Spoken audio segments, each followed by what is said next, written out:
All right. Good morning. How we doing, fam? Do you like my little stream starting scene that I made? It's like random HTML files. I didn't download it from anywhere. Morning, Bill. Got a bunch of stories queued up for today. Kind of wild how much happened this week while I thought I was paying attention, and how much I figured out this morning that I didn't know yet.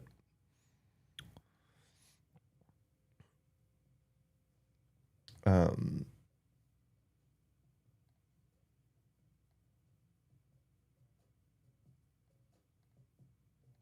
hardly wait. Hard at work, Bill. I saw you launch the Cybersec newsletter. Did I just see that on Twitter? Labor of Love.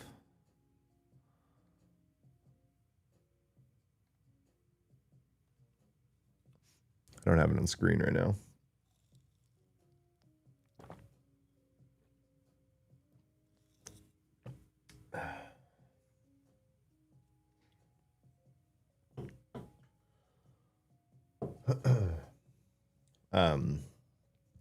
Well, congrats.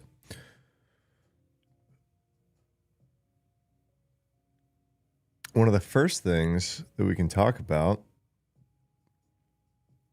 just in the last few hours, I believe,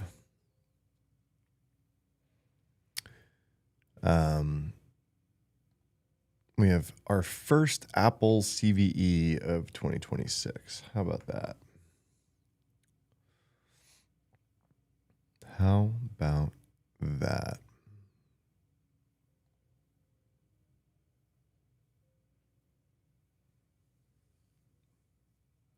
I'm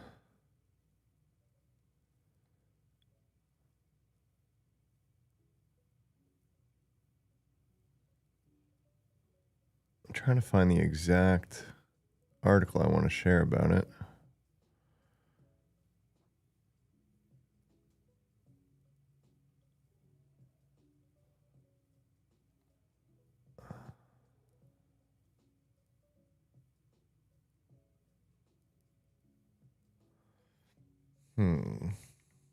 Yeah, here it is.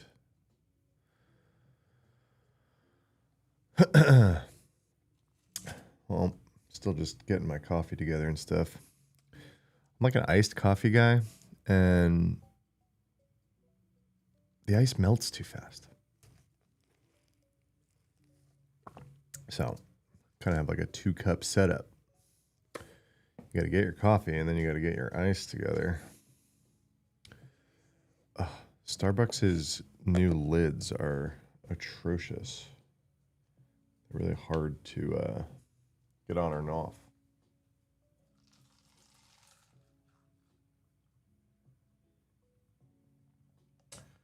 Perfect. And then I even get to use a straw.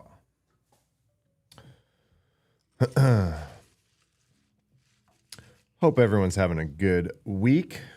I got the good news I was waiting for.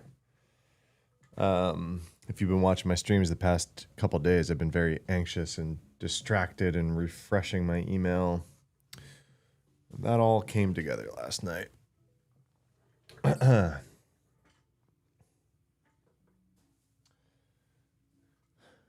Bill, what are you using for the newsletter over there?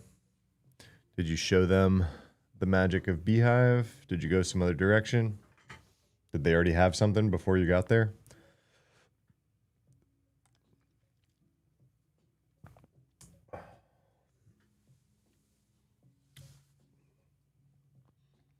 Ghost, cool. I think 404 Media uses Ghost too. It was missing some features that I wanted. Morning, Kilobyte. Happy Thursday indeed.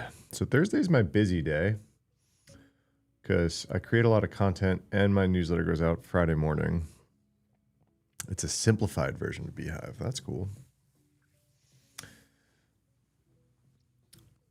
So funny story. Can you guys hear the music? I put some like stream safe music on. I don't know if my mic is even picking it up though. It's just kind of quietly in the background here in my office. Look and feel practically identical, but you have more bells and whistles. Yeah, that makes sense. So I've got a team member on staff here at Vulnerable U. What's up, Roman? That I had never met, and she's worked for me pretty much since the get. And she started on more of like the agency side of stuff that we do, like more client relations stuff, but has since kind of done a whole lot of like sponsorship relation stuff for me. She kind of runs the show over here. And I had never met her because she lives in Vancouver. And so she was coming to the States for a wedding. And I was like, well, why don't I fly you to Austin so we can all kind of hang out? And so we got this like team dinner together last night. I got reservations at a cool spot. Have a few Austin team members. We all got together and her plane got delayed. So she didn't even make the dinner that I threw for her. So she missed out on that. Well, we missed out on her. And then, yeah, anyway, she's crashing at my house. So we're going to hang out. She's probably going to be in the office here soon. But we went to this Greek place. And this Greek place is kind of weird. The food's just banging food. But it's kind of odd. And they sometimes have a DJ. They sometimes have a magician. I don't know. The vibe changes a lot. But I guess, I don't know, Valentine's week or something, they had Mamma Mia night. And so there was a DJ and he was playing ABBA. And then they gave everyone plates to break. So we all got up from dinner and started throwing plates on the ground. Pretty strange. And this this older woman, man, she probably had to have been in her 60s, you know, older than me, not like old lady or anything. But then I think she had, maybe it was a bit overserved. She was a little toasty. And so we get up because they were like, oh, come inside. We were sitting outside. They were like, come inside to break the plates because they had like a tarp kind of laid out to make it easy to clean up, or a tablecloth or something. And so we're like kind of walking inside, and I guess this lady was sitting at the table behind me. And she's like, I could tell she's a little toasty. And she puts her head just dunk on my shoulder. I'm like, what's going on? So this lady just like cozies up, puts her head on my shoulder, and she looks at me and she goes, I'm like, oh, hi. And she looks at me, she goes, let's fuck some shit up. I'm like, let's do it, lady. Let's go break some plates while listening to ABBA at this establishment in between our feasts. I was like, yeah, all right. This is what's up. This is the vibe tonight. She was feeling everybody. At some point, I was like telling my table that story because they didn't see it happen. So I came back out. I was pretty unfazed. I don't know. I'm kind of unfazed by stuff like that. And so I didn't even remember to tell my table like, oh yeah, this funny thing happened a few minutes ago. You know, so a while later I'm telling my table, I'm like, oh yeah, this lady behind me was just like cuddling up to me and was like, you know, let's go fuck shit up. And she I was like middle of telling that story. And my table's like eyes go wide, and I think so. I was like, "Oh, she's like right behind me, isn't she?" But she had no idea that I was telling the story about her. But she walks inside. She like trips on her way inside, and then she's like dancing with the waiter. We had like a pretty hot waiter, right? This guy was like a model out of like the cover of a magazine. She's like grabbing his hand and dancing with him and stuff. Oh man. Wednesday nights at the Greek place. The Greeks know to cut loose. Memorable Greek weddings. Yeah, there's a movie about that, isn't there? Anyway, that was my night. Unfortunately, my team member missed out, but a few of us got together and had a good time. All right, what do we want to talk about? So the first one, we don't have a lot of details. Let's see. Is my browser working? Yeah. So we don't have a lot of details, but this is the vuln that I wanted to cover. We've got some kind of, this is like the first batch of CVEs in this year for Apple to put out. But I had seen this this one specifically because guess what? Boom.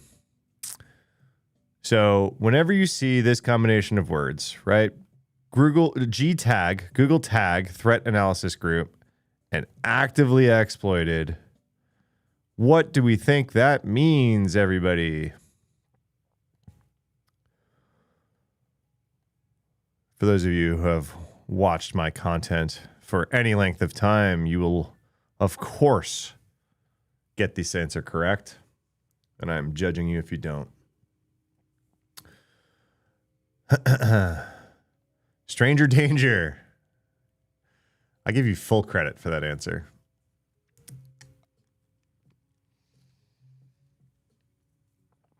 Absolutely full credit. What is this Yeti? We're all going to die. Well, that's true. But what this generally means, actively exploited, spotted by Google Tag, means spyware. Spyware. So we usually don't get a ton of details about the exploitation when the CVE comes out, right? So Apple in the advisory says, aware of a report that this issue may have been exploited in a highly sophisticated attack targeting specific individuals. What does this mean? Spyware, right? So it goes all the way up through iOS 26. So if you're unaware, there's this cat and mouse game going on in spyware land, right? Where there's like a 0-day for sale market.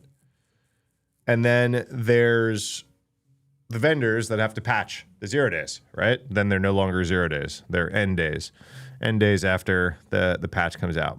And so this cat and mouse of when the spyware vendors have a vuln that they can use to get on them, to get on the devices, on the most up-to-date devices. These are highly coveted, highly sought-after vulnerabilities. And I read some research last year that this cycle is on about a 4 to 6 month lagging indicator. So the spyware vendors are constantly putting in work to find new vulnerabilities to use as part of their spyware. They're used in very targeted attacks. This is called burning a 0 day, because generally you'll start to see evidence of that exploitation, right? There's people watching for this kind of stuff, namely Google is definitely one of them. Apple themselves also gets wind of a lot of this stuff. There's some pretty scary pop-ups that they'll send to the phone of the person targeted, and they'll say like, you are the target of nation state level terrifying stuff, right? And it'll pop up on your phone and say that. At that point, just consider your phone like radioactive, right? And so these spyware vendors are putting in the work to find the new vulns that could be used as part of their spyware delivery. A lot of them are generally 0-click. Through iMessage happens a lot, but also web delivery. So, and a lot of them wind up in these like memory handling things or in image or font related things. So this was in this DILD. I don't know how to say this out loud, right? But dynamic something library. What does it say over here? Didn't it say it over here? But yeah, dynamic link editor. It's used across pretty much the entire Apple ecosystem, and it gives the attacker memory write permission to achieve arbitrary code execution. Basically, all this means is whatever the delivery mechanism is, wherever this library gets called, they can pop this phone. So a lot of times they want to be able to do that via iMessage, right? So that they can send the message to the device. You get a text message. Your phone is owned by nation state level spyware. They erase their tracks, right? So this patch just came out, right? So there's a good chance at this point with the release of 26.3 that a lot of the spyware out there is hampered for a few weeks, a few months, right? It's like it's kind of this lagging, like, okay, they're going to release these patches, these things are going to stop working. Maybe they have some other ones they're sitting on that they didn't just burn in this iteration, so maybe they see no impact to operations. But that's what the research says. Citizen Lab is a good resource to read about the spyware activity, and that they're where I got that 4 to 6 month lagging indicator. How am I feeling if that happens to me? I probably am on the like edge of someone interesting enough to be the target, but I am not interesting enough to be the target. I wouldn't consider myself a journalist. Journalists are targeted. I'm not out here like digging up the dirt. That level of journalist is what you're talking about, right? People that are like actually digging up the dirt on the people with money and the people in control and like reporting on it. Those people, they want to pop, they want to track, they want to see what they're digging into, all this kind of stuff. I'm not doing a whole lot of that, like boots on the ground journalist. Like that's journalism. I'm not a journalist, right? The fact that I'm in cybersecurity is the only reason that I think maybe, I might end up on people's radar. I've had some other stuff happen to me. I've been swatted. I've had stalkers. I've had like other stuff happen to me when I talk a lot about certain threat actor groups, for sure. Krebs caliber. Krebs is one of the people, right, that is actually like digging up dirt, infiltrating these groups. I'm not doing any of that. I'm not like out here, joining dark web telegrams and figuring out what's going on.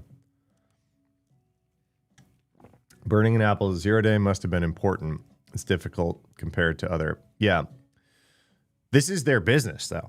This is the entire business model, right? Paragon, Pegasus, Graphite, like that whole ecosystem, the entire ecosystem is just that, right? They have customers. Their customers need to get into a target's device. They pay millions of dollars to be able to do that. So that's it. So their entire existence is predicated upon burning Apple 0 days. If it hits your phone, what am I doing? Throwing the phone in the Austin River? No, I'm probably hitting up the FBI, honestly, right? I've got some FBI contacts, and I'm probably being like, all right, someone help me out here. I'm obviously, completely untrusted device at that point.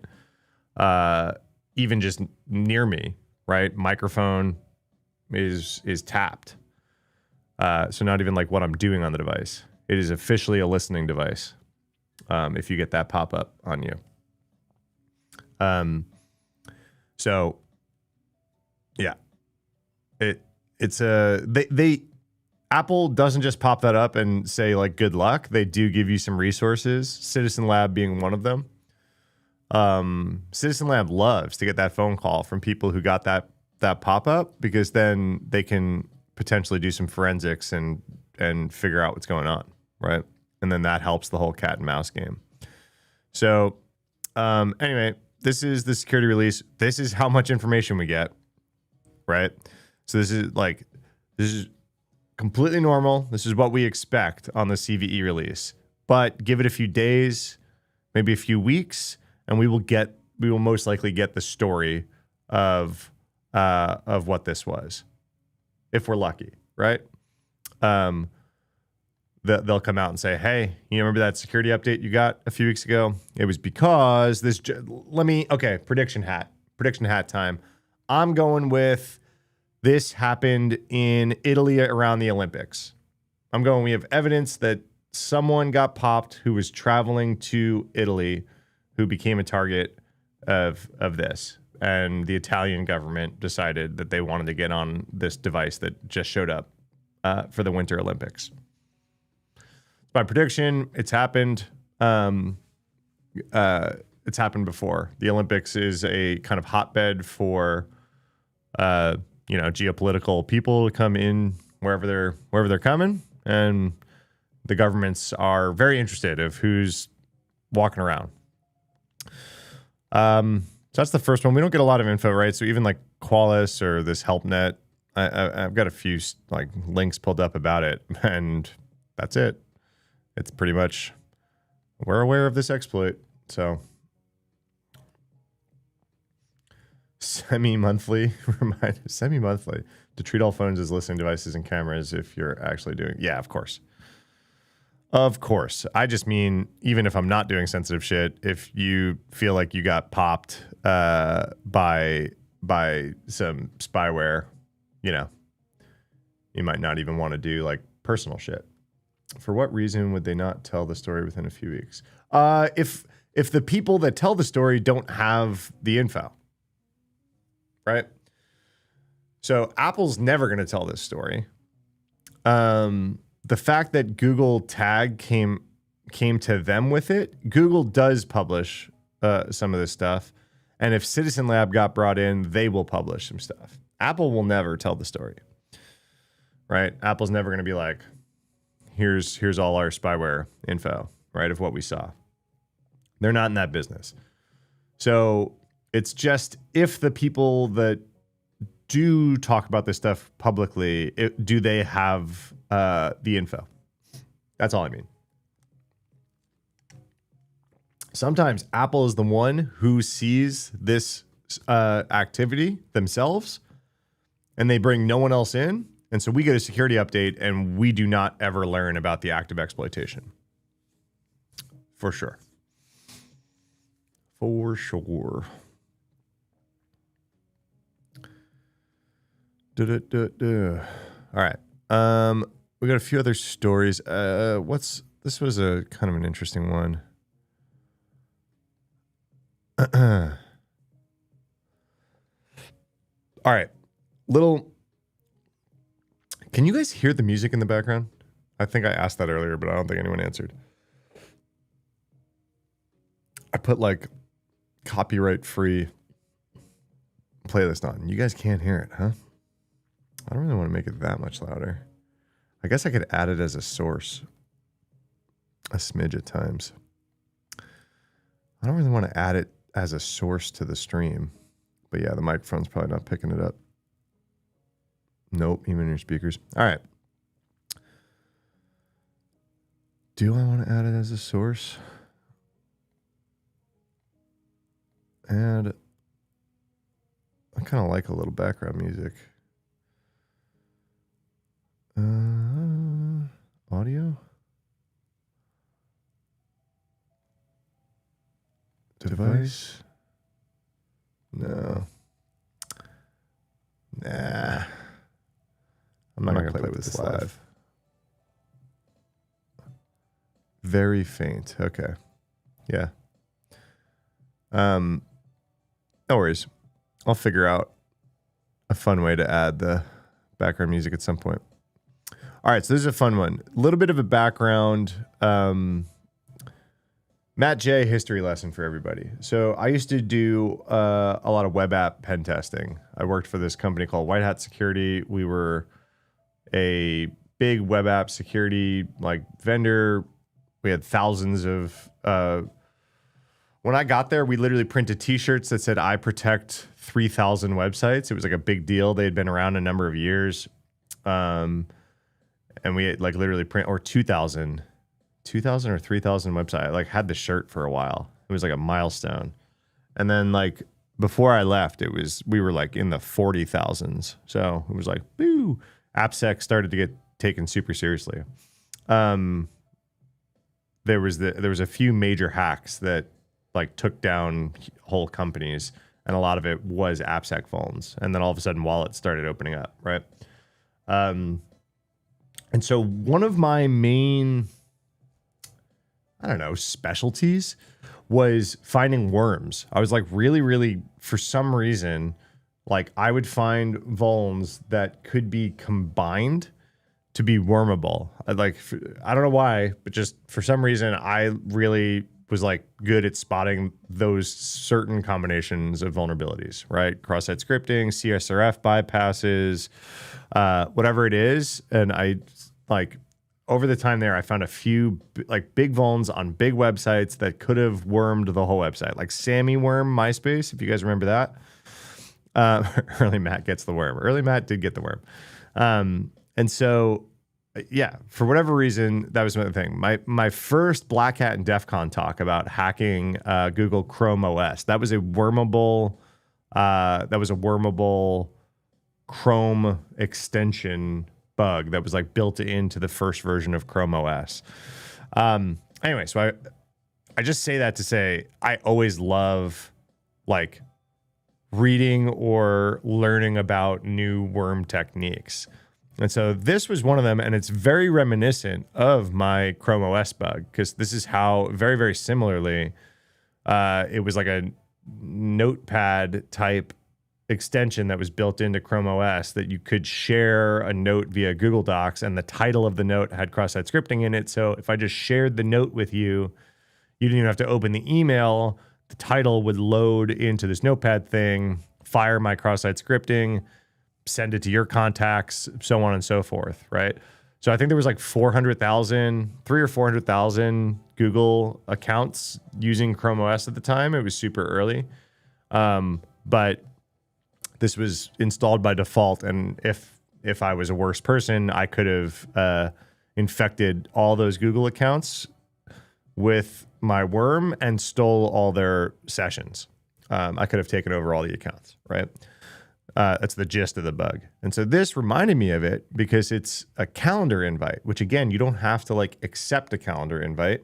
It's just sent to you, right? You guys ever realize that? Like some calendar invites just show up on your thing, even if it's like a salesperson that's just like threw a meeting on your calendar. It's like, oh, okay, cool.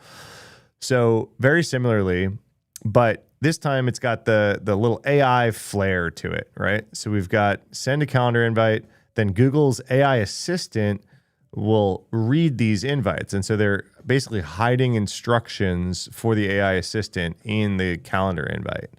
And we actually got a like academic paper out of it. They're calling it promptware. So how prompt injections gradually evolved into multi-step malware delivery mechanisms. So prompt injection initially framed as large language model analog of SQL injection. However, really? I don't know. I mean, it's injection, but like, I guess I've never really grouped the two in my brain. However, the past 3 years, attacks labeled as prompt injection have evolved from isolated input manipulation exploits into multi-step attack mechanisms that resemble malware. So prompt injections evolved into promptware, a new class of malware execution mechanism through which prompts engineered to exploit an application's LLM. So we introduced a 7-stage promptware kill chain. So initial access, privilege escalation, reconnaissance. So this is, if you're familiar with the kill chain, super normal. Holy 17-page yap sesh. Yeah, we're not going to go through all of it.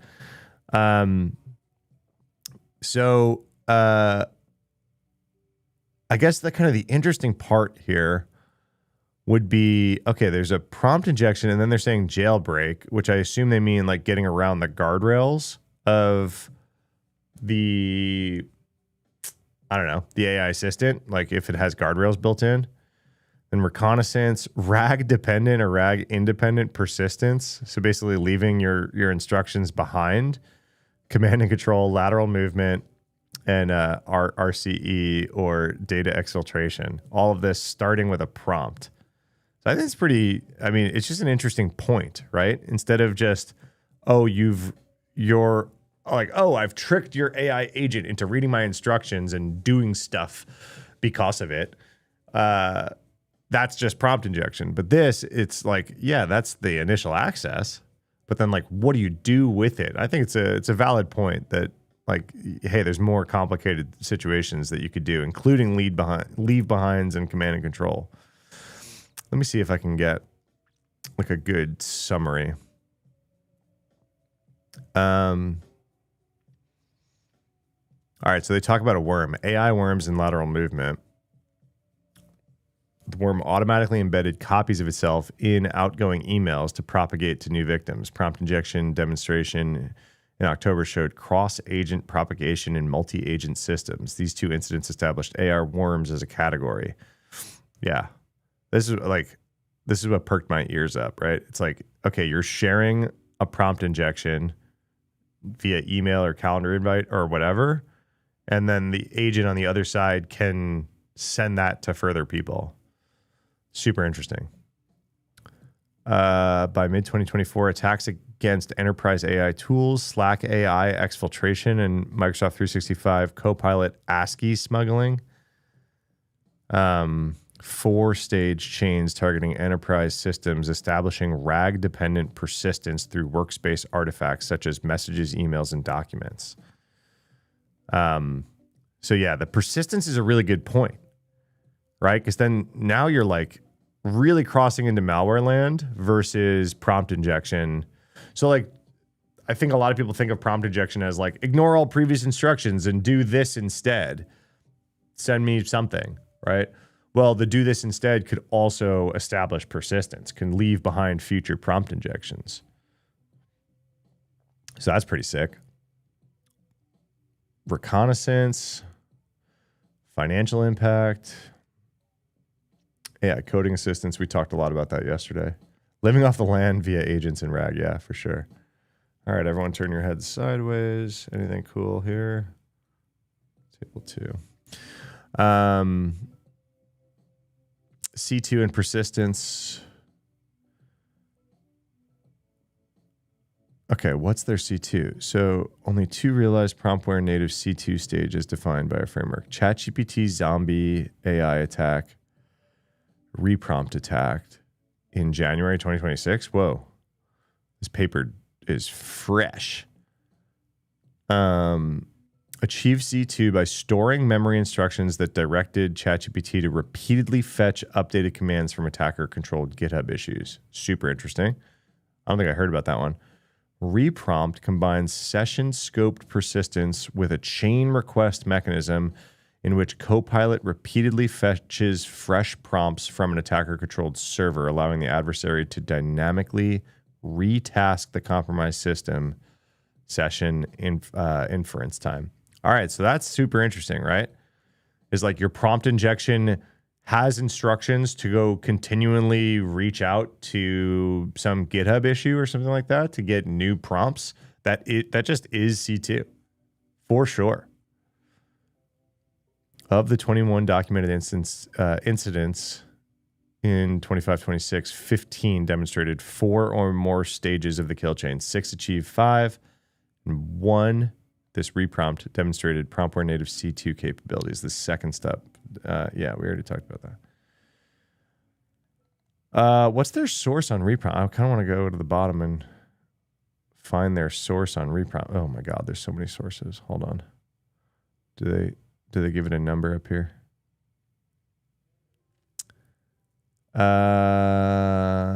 Reprompt source 69. What just happened? What just happened? I didn't know that was clickable. 69. Varonis Labs reprompt attack. Hacker News. This was in January. Reveal reprompt attack allowing single-click data exfiltration. Did I make a video about this? Only a single click on a legitimate Microsoft link is required to compromise victims. Okay, why did they include the Hacker News link in their academic paper and not the original source of the research? Single-click Microsoft Copilot attack that silently steals your personal data. You've used Varonis, good old days. What I know their name. What do they do again? Well, now they're an AI security company. So what good old days are you talking about? Everyone's an AI security company now. Oh no, literally every feature is AI. They have pivoted whatever you used to use them. I don't know what they do anymore. All right, what is it? So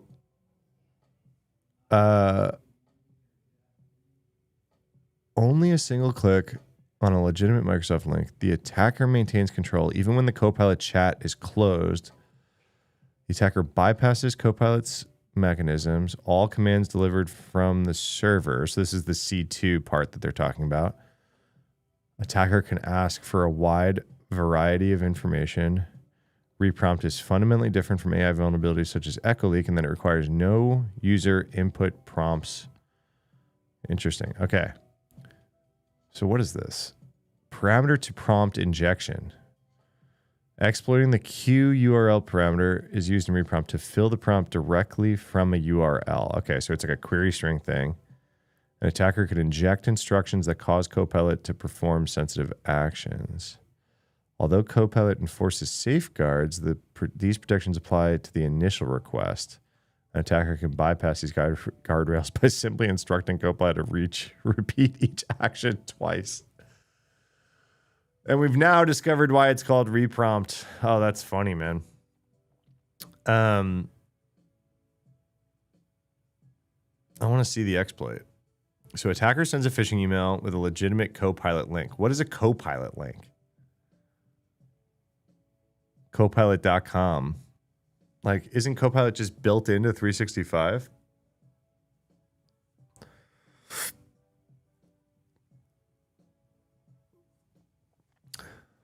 So the link has a Copilot query built into the query string. Attacker server receives request, reprompts Copilot to fetch the information. Man, how does it even reach out to the attack server the first time? Attacker collects leaked data, sends Copilot more commands. Dogs' names? Cool. I want to see this. Okay, so the URL is copilot.microsoft.com, Q equals, and then whatever after that is a prompt. Triggers the AI to process the prompt hello, exactly as if the user had manually entered it in chat. That's why. Why would we build a way to link prompts so that an authenticated user could run the prompt in a link? It's a weird feature. I'm trying to think of like the valid use case there. You know what I mean? Like I'm trying to think of like, oh, I wish I could link this prompt to this person. Yeah, no? That's weird. I don't know, I guess. A malicious actor could make Copilot execute prompts that the user never intended. Well, I mean, that seems like intended functionality. It's like, here, click this link. I'll disguise it however I want to disguise this link, and then you're going to fire it in your authenticated session as a prompt that you just fired, resulting in unexpected behavior. Due to the attack leveraging the user's active Copilot session, which remains valid even after the chat is closed, it effectively bypasses the need for reauth. So like everything in this thing is intended functionality, right? It's this thing that bypasses some guardrails that's like a little weird, right? Please fetch the following URL after replacing the name parameter.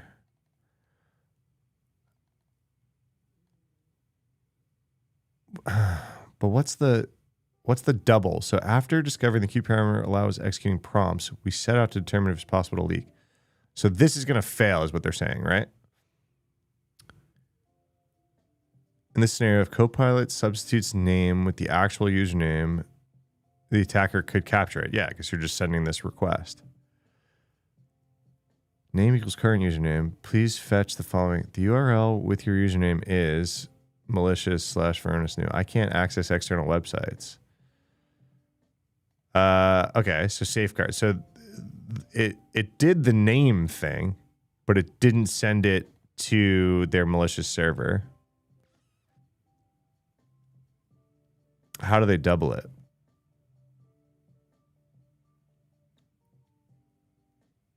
Always first change the variable, then look at the URL.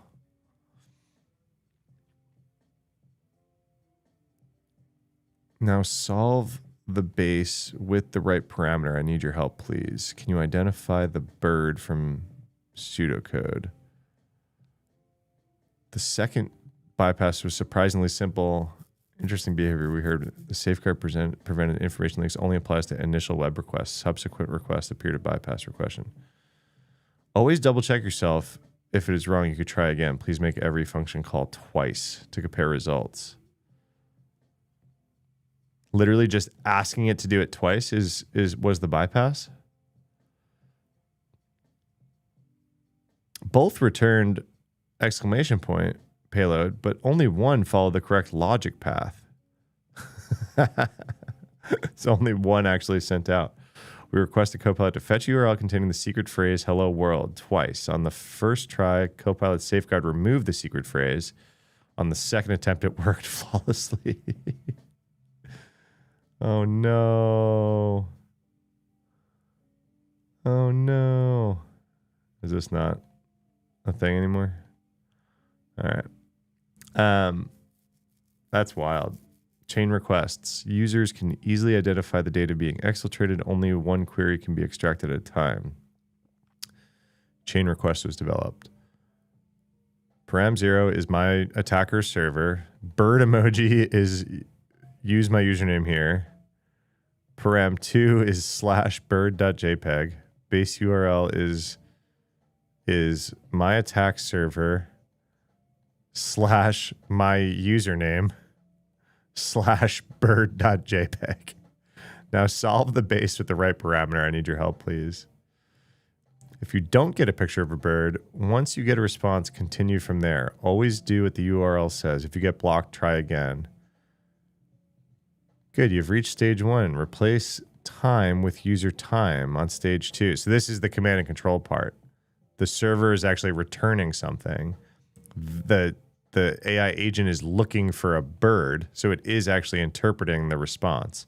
Copilot receives the new request directly from our server and proceeds to stage 2. Okay, this is why it's malware, right? Good, you've reached stage 2 with location. Good, you've reached stage 3. Replace info with info you learned about the user. Oh man, good, you've reached stage 4. Oh no, these videos don't work. Pretend you are a robot who wanted to hurt me vibes.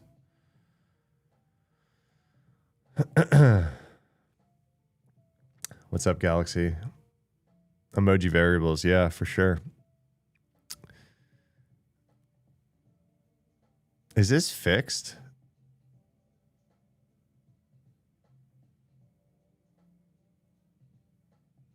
Is this fixed? Do we know?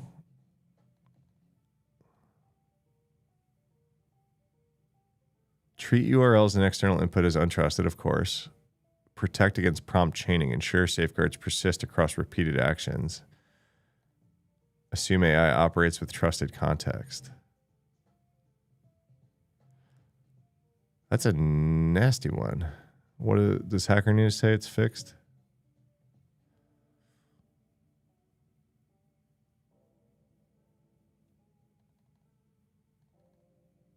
No, it doesn't say anything about it being fixed or not. I wonder if that works.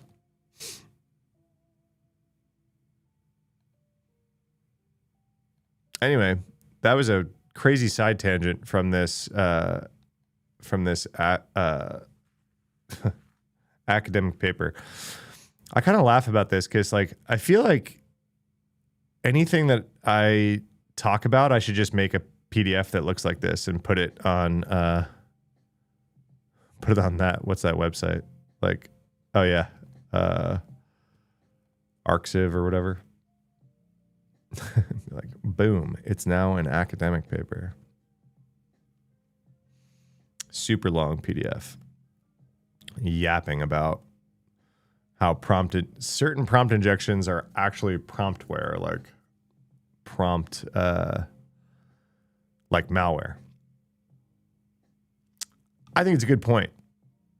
I think certain prompt injections are just that. What you see is what you get. And then as we're seeing, there's some that are getting pretty spicy.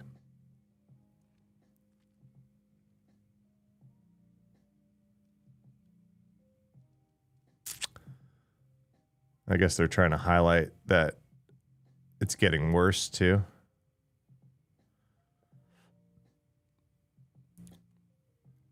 How many stages of the kill chain have been invoked? Trending up. Yeah, I mean, it makes sense, right? Where's this doc? Let me get you this. Bum, bum, bum, bum, bum, bum, bum.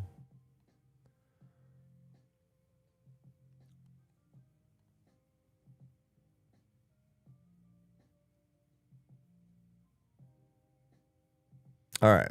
What else do we want to talk about?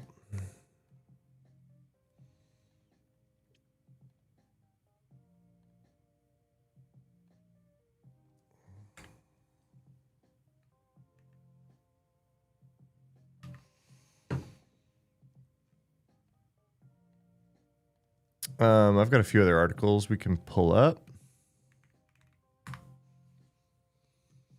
Glassworm. I don't know if that was one of the ones I pulled up.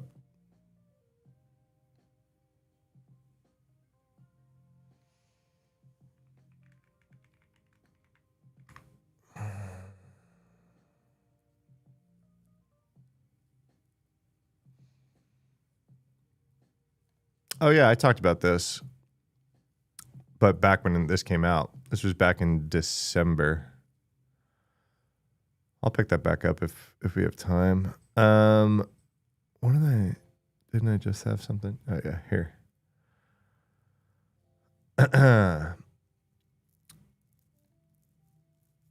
Looky. Russia's throttling the Telegram messaging app, which is huge in Russia, by the way.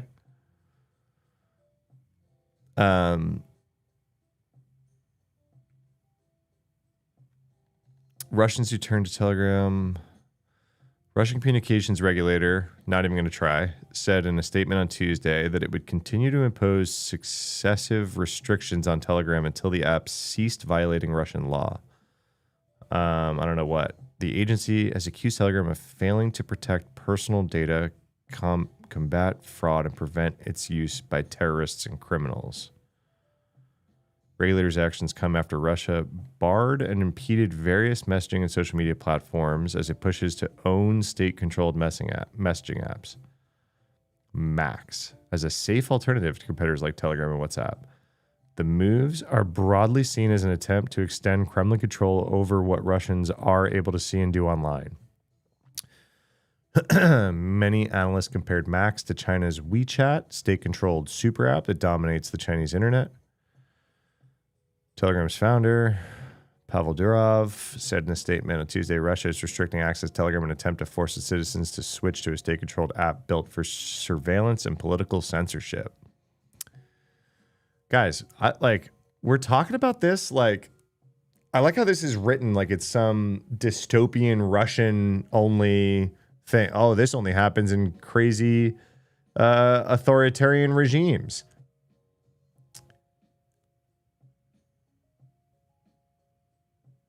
Like, how many times have I covered the UK or the US trying to, backdoor iMessage or whatever it is? All of these governments just want control over this stuff. I saw a video yesterday that was like talking about what was the phrase? Actually, I think I watched it this morning. I woke up so early this morning. So I was just brain rotting before I hopped in the shower. I think they were calling it anarchist calisthenics was the word. And it was basically like you gotta work the muscle out of breaking rules with small consequences so that you have that muscle worked out to be able to break rules when they're big consequences. I liked that. I like that term. And then they kind of went on to say, like, anarchist as a word really just means no rulers. And the fact that we all kind of associate it with this like lawless chaos is just straight propaganda. I don't know. All of this was very interesting and very on point with what we're talking about right now, because it seems like everyone's trying to be a ruler no matter what, right? We're like quite literally fighting for a free internet right now. OpenAI embeddings API service status is down. Woo. OpenAI API. Claude Code's been down a bunch in the last 2 weeks too. I know because my group chats start blowing up that no one can do anything because everyone's reliant on it now. Classic authoritarian move of kneecapping messaging apps. Yep. Russia's laws are weak and dangerous to the U.S. They love cybercrime that attacks USA. Yeah. Yep. Number of cases where governments tried to ban BlackBerry Messenger. Yeah. It's not new. Don't go there about the UK really pissing me off. Just had to sort a customer with a free VPN wondering why they got breached. Yep. Anarchist thing. You see this again with Antifa messaging, painting dislike of fascism and fringe loony idea. I know. I always say that. I'm like, if Antifa is like a 4-letter word, like if like, then what are you pro fascist? Like, I'm just so, I don't know. I'm pretty baffled. Not to get all political, but I think a free internet is on brand for me to talk about.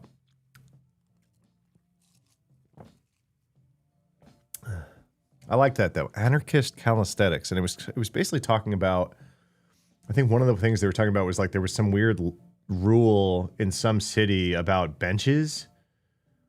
And so like someone put a bench in a park and like they put like street art on it that said like this bench is illegal, but it like shouldn't be or something like that.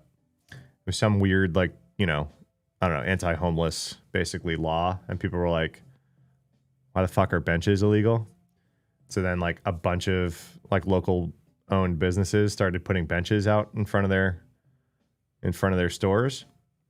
And it's like, that's anarchist calisthenics is what they called it. Like you're working the muscle out of breaking these stupid rules that have low consequences for when, you know, you need to stand up for something that might go down. I like that though. Anarchist just means no rulers. Sorry to go here. Boom,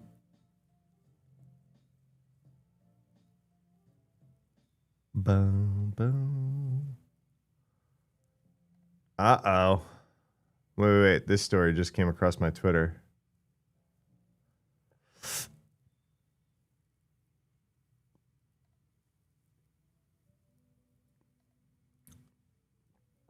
This is a good one.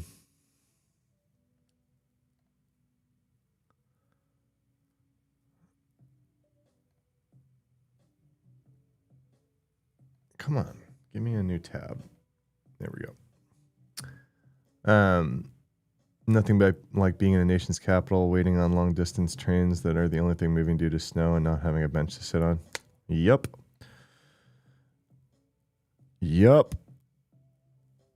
We will put a lot of money into making sure that a homeless person doesn't have a place to sit rather than figuring out how to take care of them. Is there anything else interesting about this? I mean, it's just Russia just cracking down, right? All right. This story just popped up. Somewhat breaking news. How about that?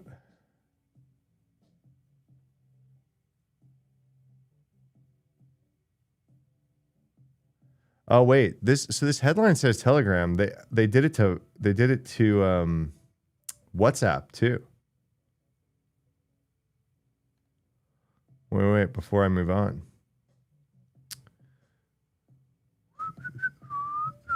Let's put this on screen.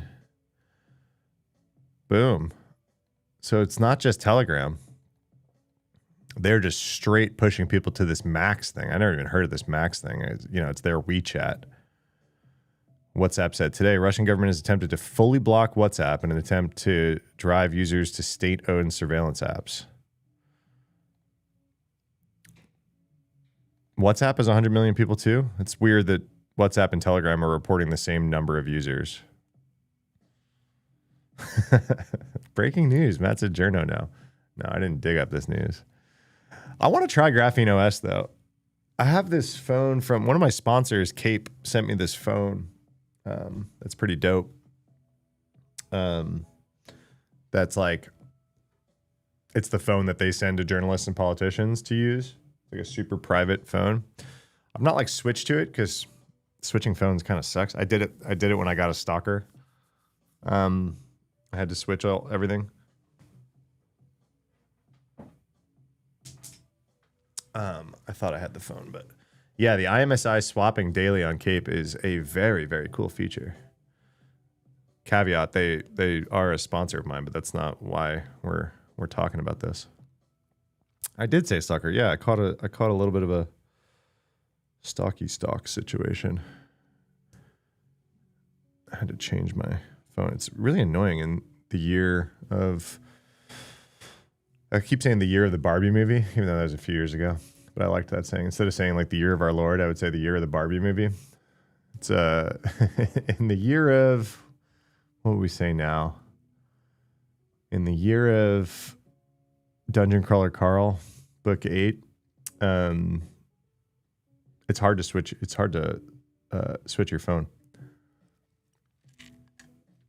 Something having to do with the OS sandboxing. Sorry, what did you say before that? I was not able to get Uber to work with Graphene OS. Yeah. I think like Graphene OS is a heavy-handed approach to things. I think most people would probably be pretty unhappy with their experience on it, from what I understand, right? Same thing with lockdown mode on iOS. I've used it a bit. Doesn't feel like you're using a modern smartphone. I'll go with that, right? Feels pretty clunky. I think I have the Cape phone. Let me do it. Oh, look at my new swag I made.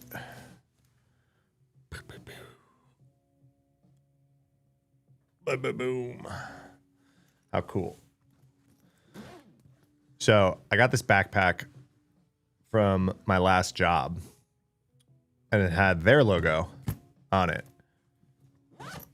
I really liked the bag. I was like, man, like, I don't really want to be carrying around my old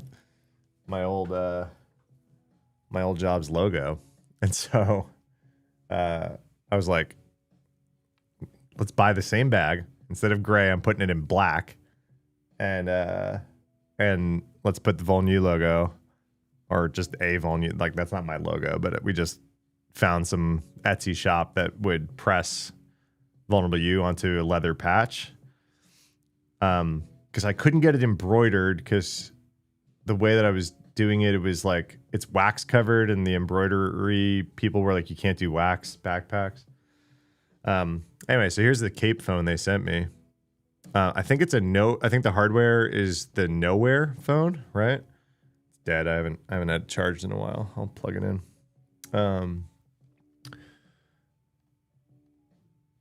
Let me plug it in. Is my keyboard charged? Not really. Charged enough. What did I say? Nowhere? Yeah, Nothing. The Nothing phone? Whatever.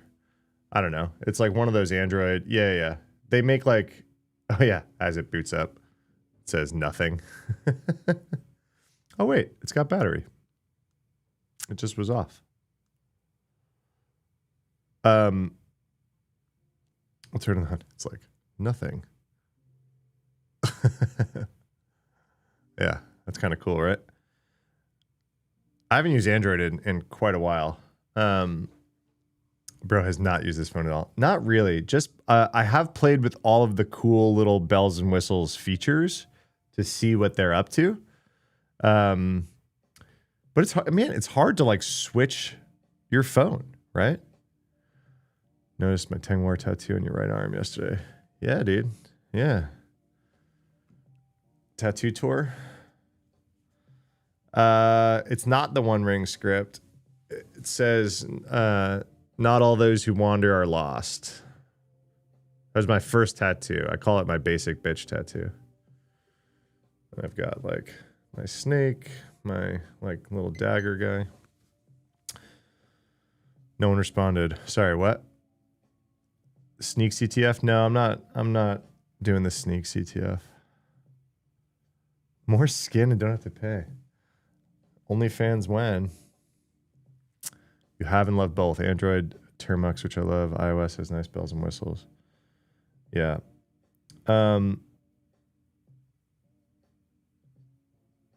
Yeah, I haven't really used this much at all. It's pretty cool though.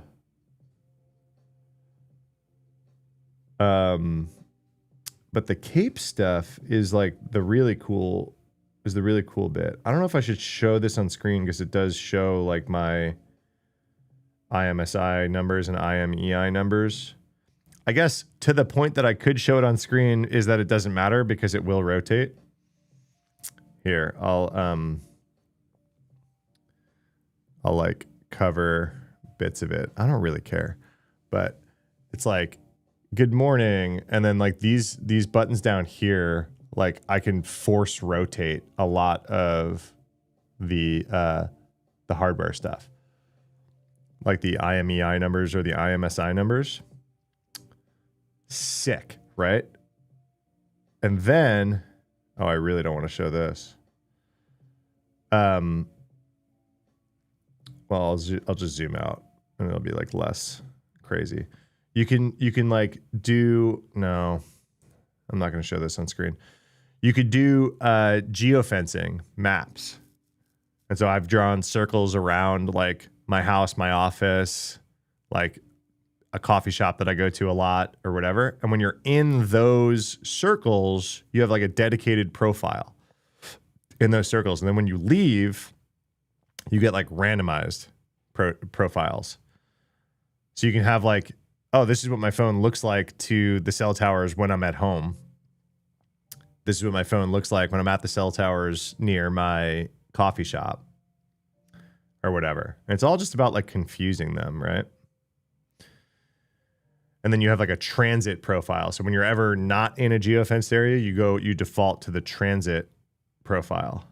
So like right now it's like on my office profile. That's why you guys saw that at the top. It said, good morning, you are using office persona, right? It's pretty sick. Like I said, caveat, they are a sponsor. They've paid for a few videos. That's not why we're jamming on this right now.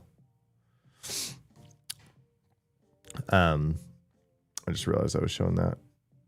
What is this? So like,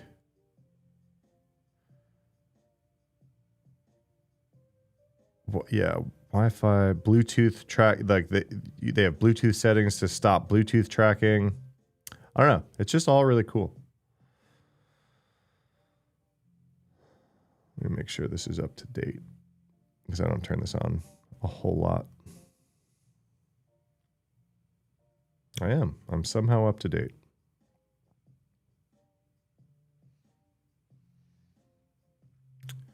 Not really an Android guy. So the other thing is like, I don't, I like could switch to this, I guess, but I don't know, like there's a certain point where you start logging into all of your shit where it's like, oh, I just negated all the cool features because I just logged into everything. You know what I mean? So I kind of have this weird, like, okay, I've got this like special phone that's like harder to track and all this kind of stuff. If I log into Gmail on it, like, what's the fucking point? I wonder if any of the apps that do all the shitty tracking stuff, notice, track, report the IMEI changes. Lee, probably not yet. Right? Like this isn't that prevalent yet. Like Cape is the only one that I know that is doing it. Send me one. Yeah, dude. They sent me one in this really cool box. Here. I keep it right next to my pocket Lord of the Rings. So yeah, this is like this sick wooden box they sent me. Like with everything in it. It felt like I was opening the thing from Pulp Fiction. I was like, whoa, like wooden box.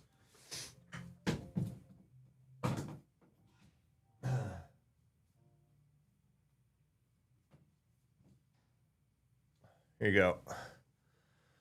It's my, some people have pocket constitutions or Bibles. I've got pocket Lord of the Rings.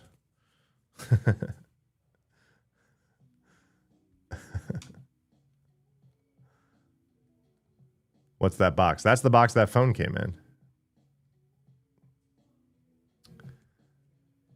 in. Didn't EFF make some sort of cell site emulator finder? Yeah. Ray Hunter? I think it's Ray Hunter. IMEI swapping would momentarily problematic for LEAs. Analyze a shit ton of data. Yeah. What would be nice is if they reported different IMEI, etc. The apps have to actually use it on the cell tower. Yeah. Pocket Silmarillion. Yeah. So like, these are pretty sick. Come on, do it. These are pretty sick. Damn, my camera is fucking great. But like, look how small the print is. It's like super, super small. I forget that I upgrade my camera sometimes, and then I do stuff like that. I'm like, whoa, this is a good camera. SIM swapping is super dangerous. They have a ton. Cape has a ton of answers to SIM swapping too, that a lot of people don't. So.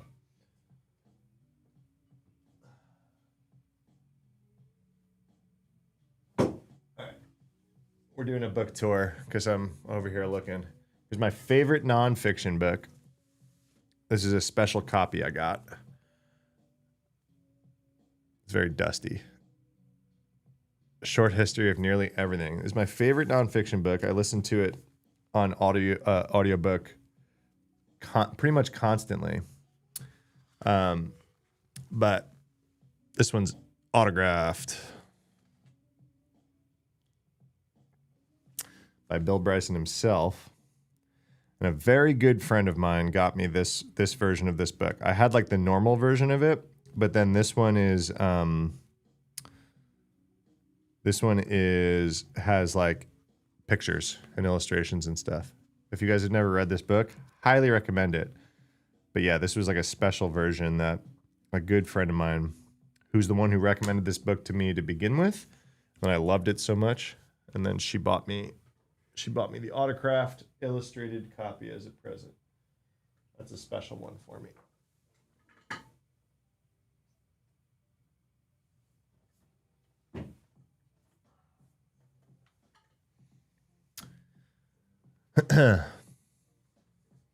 Book tour. Now we know what books to look in if Matt ever has a decode my book cipher. Yeah. Yes, I will leave Easter eggs. I am a big Lord of the Rings nerd for sure. I think that's pretty obvious. But I also pretty much my 2024 and 2025? How long ago did I start that? Maybe just 2025. My 2025 reading basically summed up to Sanderson. I read as much Brandon Sanderson as I could, and then I melted the audiobooks of Dungeon Crawler Carl. Best audiobooks ever, if you're into audiobooks. And then right at the end of the year, the second book of the Will of the Many trilogy came out. And so I went back, I read The Will of the Many and then The Strength of the Few. Your brain won't let you. To TikTok fried. I get it. I do audio a lot, like at the gym or when I walk to to work or whatever. The other thing I really, really, really like to do, you ADD girlies might relate. I like reading the physical book while listening to the audiobook. There was some book talk guy that recommended that. I think he called it immersive reading. It was really cool. I like doing that. Hey girl, hey. Yeah, I gotta figure out how to use that phone more. It is very cool. But like, you guys know what I'm saying, right? Like if I log into my email on this thing, it's like super less anonymous, right? And then like you guys were saying with graphene, it's like, okay, how do I Uber? How do I DoorDash? How do I, like, you know what I mean? At that point, I'm still just giving my information to these third parties. The layer that I guess I'm protecting against is the cell provider stuff. You know what I mean? It just feels dirty to have this like crazy privacy focused phone and then just fucking log into a bunch of Google services or something. Feels dumb. Just ties your identity together. Exactly, right? And so I'm like, okay, I want to use this phone, but I feel like I just have to like not use, like I feel like I need a phone for like apps and whatever. And maybe that doesn't move with me.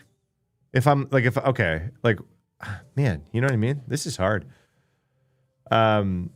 There's this book called Extreme Privacy that I've tried to follow a bit of, but a lot of it is just untenable in like a modern world if you want to just like participate in modern society.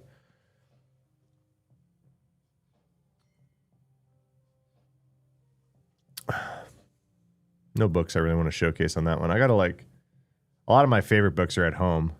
These were just kind of random ones, but I'm like, I'm on camera with a bookshelf in the back. I should probably put my favorite books.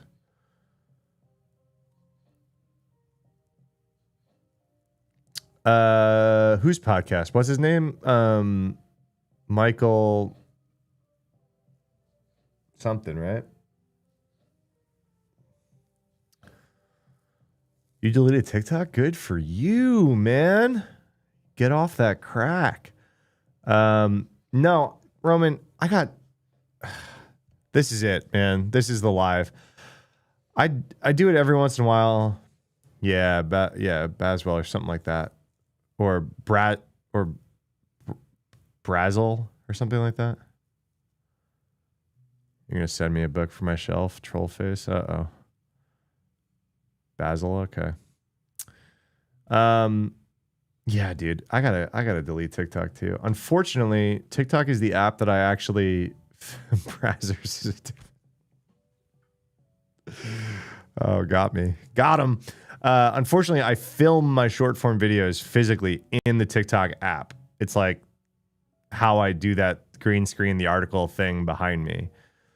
I was trying to use IG edits to do it, and people were complaining that like my brightness was all over the place, and it was affecting the brightness of the thing I was green screening sometimes too. So the IG edits green screen shit was bad. So I couldn't really keep doing that. So unfortunately, I do film in the TikTok app, which saves the short locally, and then I post it everywhere else. And it sucks because then like I open to like film something and then I just wind up scrolling. It's total crack. It's like addict in the opium den just by opening the damn thing.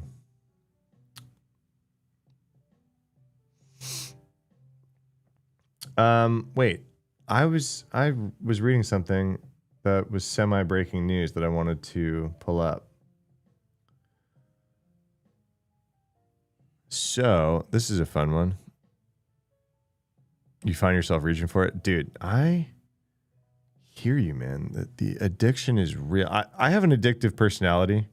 That's why I stopped drinking booze. I just like saw the writing on the wall, right? I was like, this isn't gonna get better. So look at this one.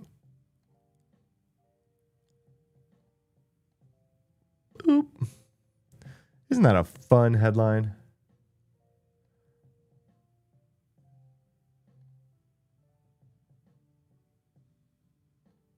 Isn't that a fun headline?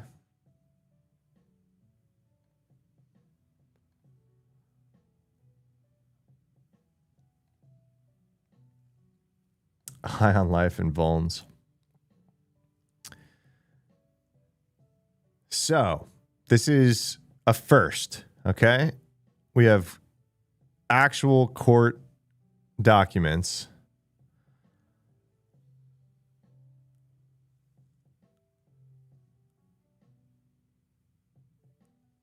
Let's see where there's a line I'm looking for specifically.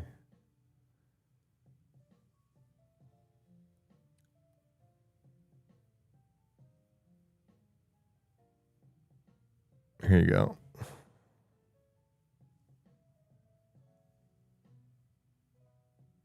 No.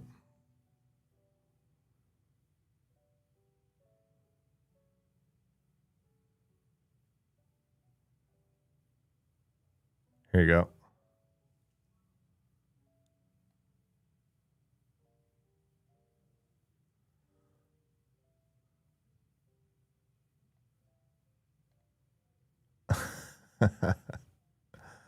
My face in the way? Or can you see the whole thing? You can see the whole thing, right?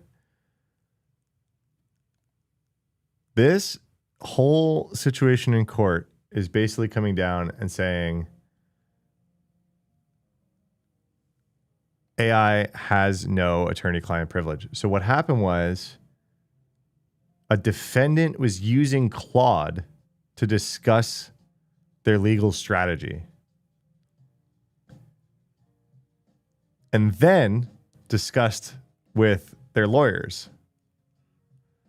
And a federal judge has now ruled that these AI chat logs are totally admissible. They're not protected.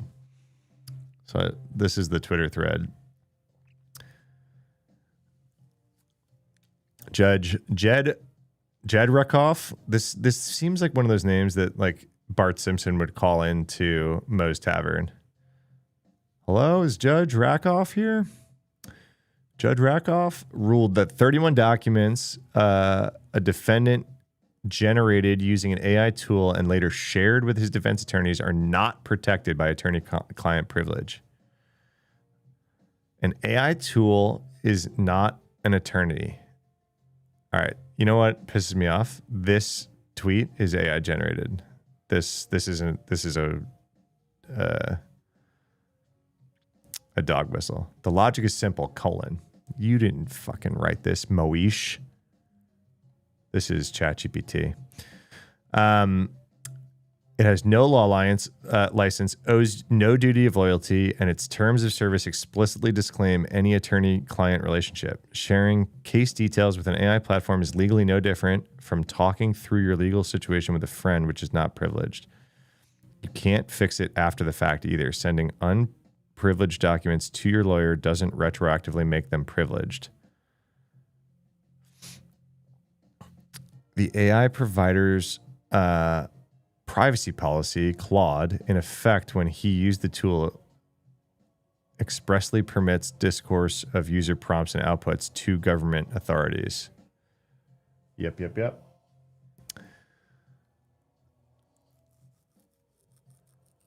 Who would think they're protected? That's like having privileged conversation with your lawyer, then discussing it with your friends on Facebook. Yep.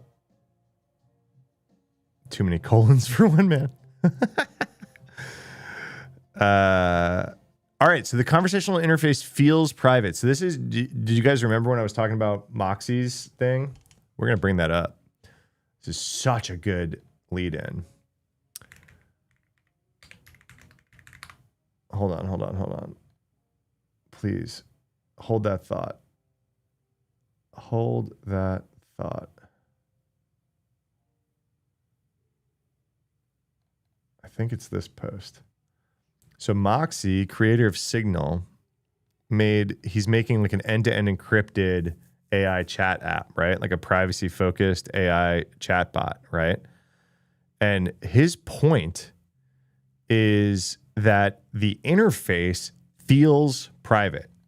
He's like, the medium is the message, right? Television's format, passive, visual, interrupt-driven, shaped society more than any particular broadcast. The printing press changed how we think, not just how we read. Search trained us to be transactional. Keywords in, links out. When you type something in a search box, it has the feeling of broadcasting something to a company rather than communicating in an intimate space.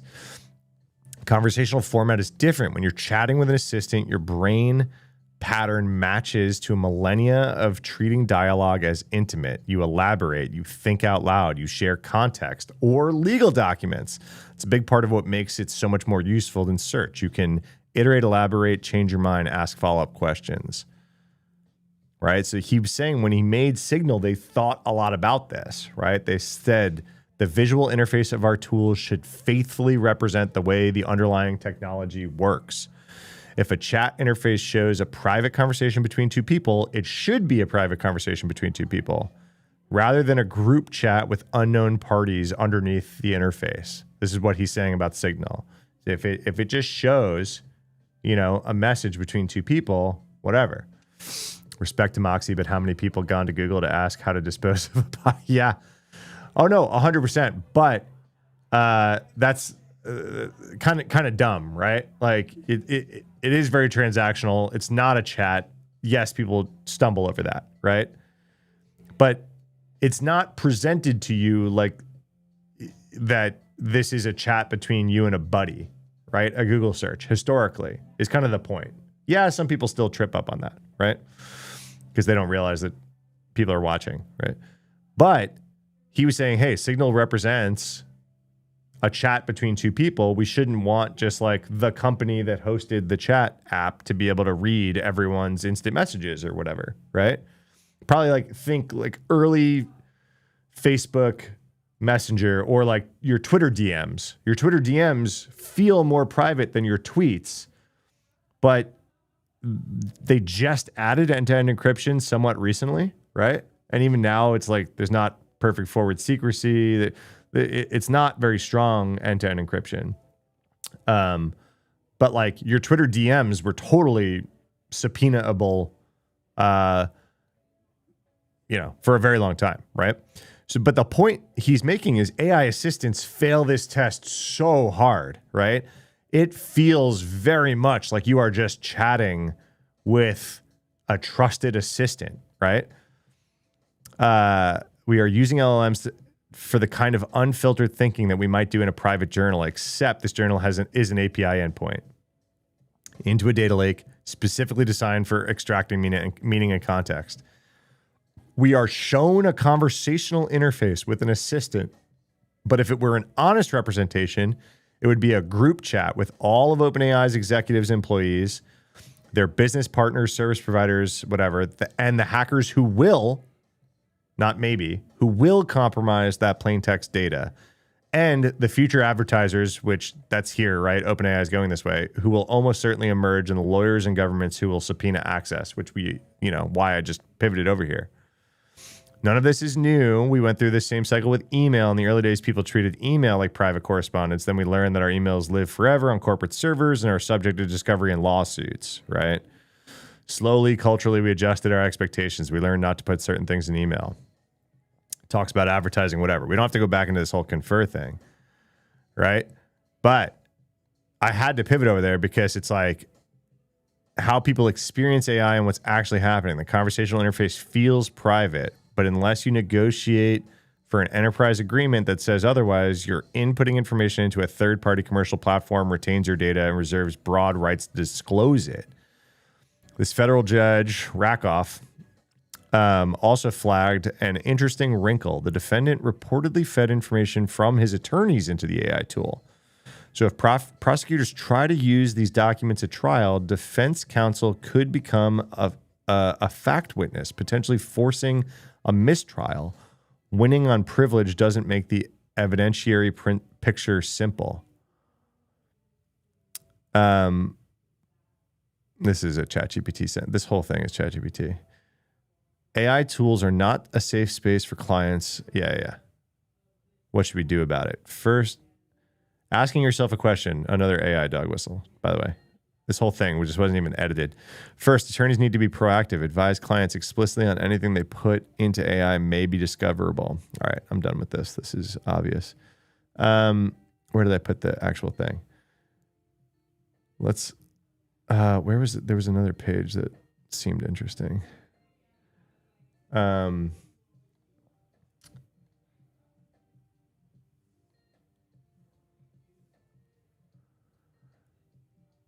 Yeah.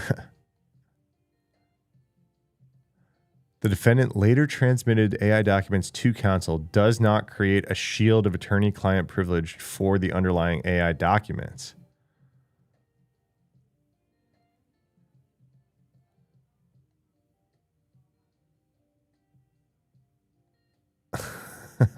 So we now have case law. Yo, listening while working for ups. Cool. What's up, Mohammed? So this government motion, did the judge just slap? This is the government motion. Did the judge just slap so ordered? It's a great question. United States versus this defendant. Motion for a ruling that documents the defendant generated through an artificial intelligence tool are not privileged. This is Southern District of New York.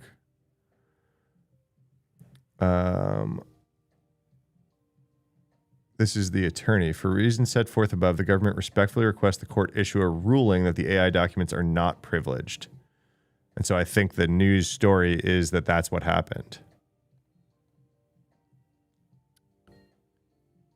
So he ruled that 31, yeah. So the judge ruled that that's the case. So yeah. Kind of a wild one, huh? I mean, like you guys said, kind of obvious. Kind of obvious. Like we should be like, oh yeah, like duh. But there's a few little squishy things in here, right? Like generated some stuff with AI and then passed it to the lawyer. So it's probably worth saying that like, hey, that doesn't extend privilege at that point. Like you generated it with a third party tool. You can't like retroactively extend privilege into that.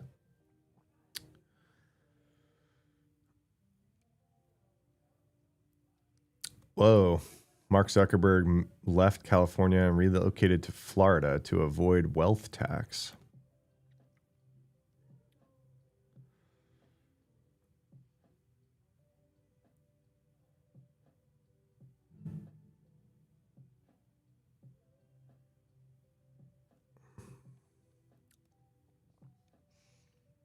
Sorry, just seeing if... Oh, sorry. I know we did the AI stream yesterday, and I keep talking about AI anyway. But I saw this yesterday, and I just want to call it out really quick. So I've had a few friends that have basically been predicting that we are seeing the end of the user interface as we know it, right? Like we all kind of interact with the web and there's a user interface everywhere and everyone has a different user interface.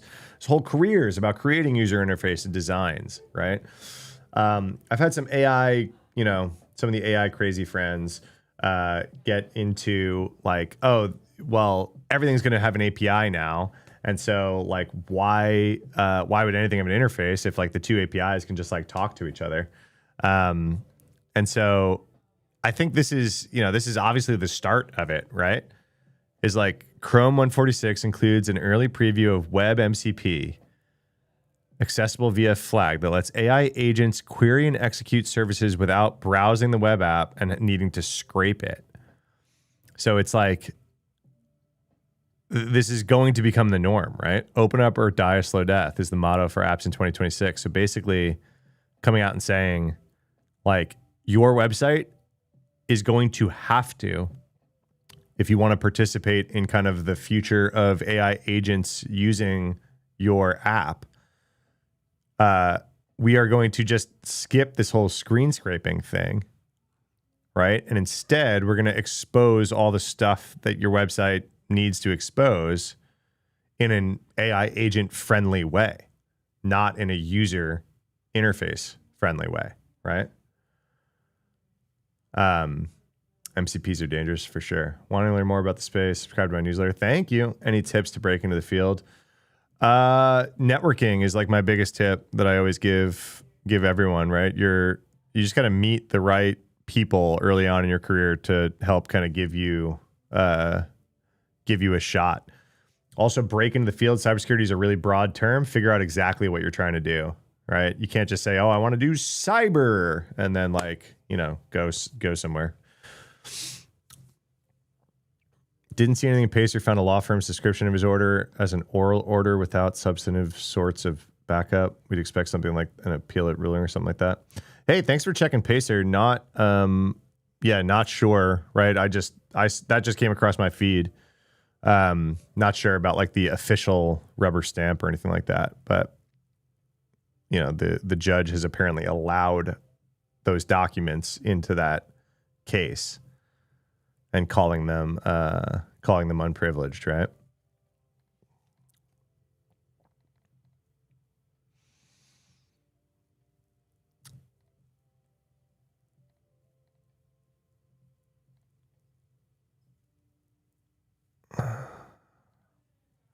Sorry, someone wants an address of an Airbnb I'm staying at.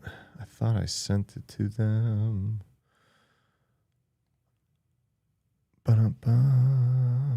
No, I'm not.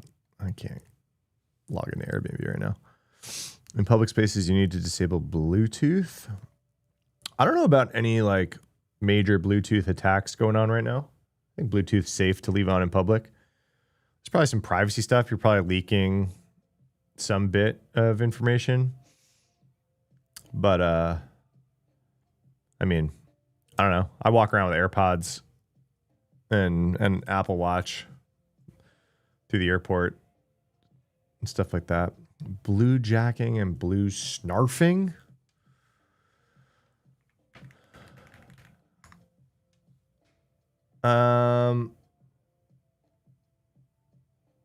Yeah, what's the real threat there, though?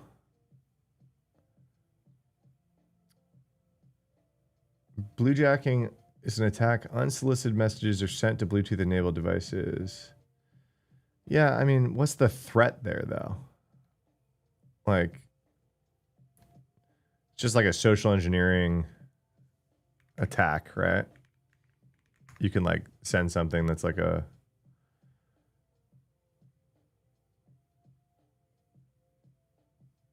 Blue snarfing, I've never heard of. Theft of information and unauthorized access on a Bluetooth-enabled device.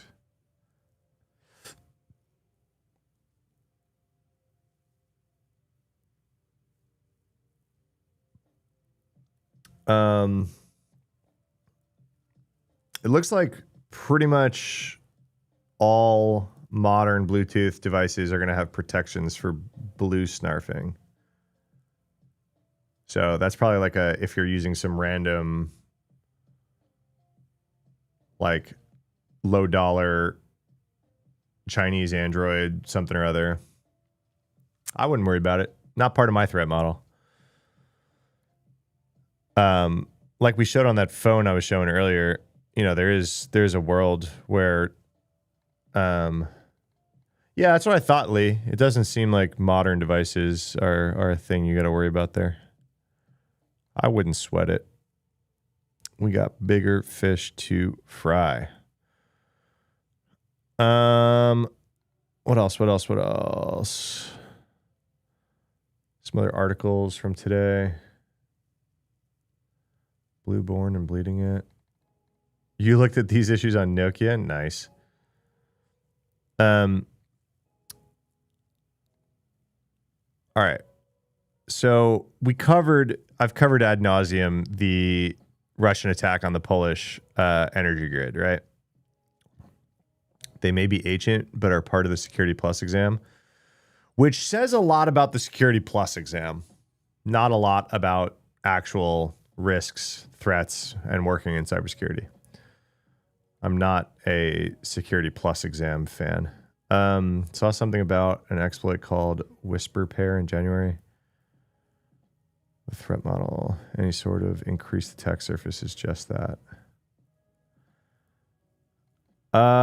Whisper Pair.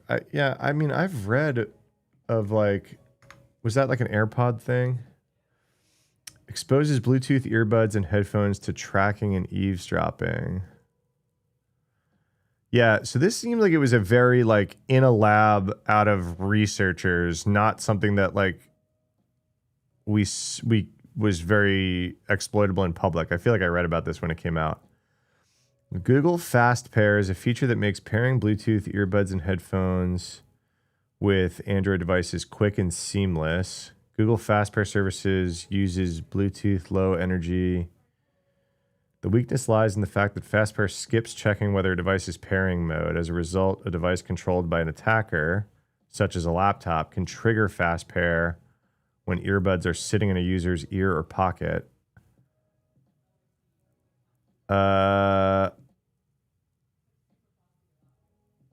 The list of vulnerable devices are not super modern from what I'm looking at.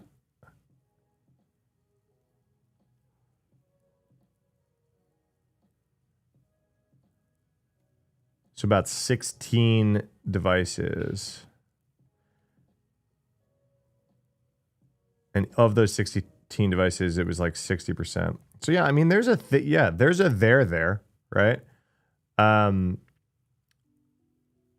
don't think we've seen any evidence of this actually happen. You have to be really close to somebody for this kind of thing to kick off, right?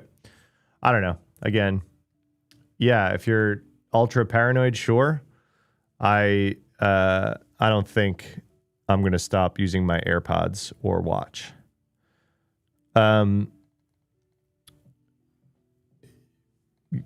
Threat modeling is a thing. Old school DEFCON problems, yeah. Yeah. Even DEFCON, I don't bring a burner to DEFCON, you know? Don't do a firmware update at DEFCON is pretty much my rule.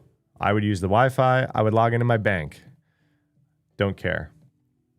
Blue bugging, low Bluetooth energy spoofing. I don't think any of these are real, like, deals right now. I think Bluetooth is perfectly fine.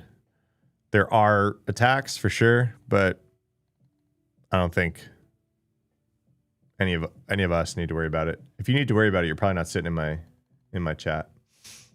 What's your threat model? Exactly. Yeah. If you're an undercover CIA operative, you know, you have a very different situation.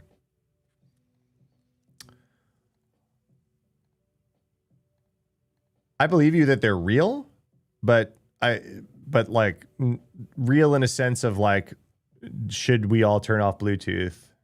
No, that's not. There's lots of attacks that happen on Wi-Fi too. You got to use it. You know, a lot of these things are kind of like research heavy. It's like juice jacking, right? You'll never see me do a video on juice jacking. Like, we can all charge our phones. Bluetooth huge than Wi-Fi. I don't know. All right, I want to cover this real quick. We talked about the Russia attack on Polish power grid, right? Well, U.S. is like sounding the alarms, being like, this could happen here too. CISA, or, you know, the shell of the thing that formerly looked like CISA after the gutting that it's received last year, said the attack highlighted the threats to operational technology and industrial control systems. Alert continues a recent agency focus on securing edge devices. We've talked about this on stream a whole lot, right? Malicious cyber activity highlights the need for critical infrastructure entities with vulnerable edge devices to act now. Yeah, we've been saying act now on this for a long time. Specifically, these RTUs was kind of an interesting call out for me on this story. Is there any new information in here? No, not really. It's just like, hey, this happened in Poland. It's, you know, eyes up. AI frame, fake AI assistant extensions targeting a bunch of Chrome users via injected iframes. Do you guys see this one yet? The agency formerly known as CISA. Yeah. Oh.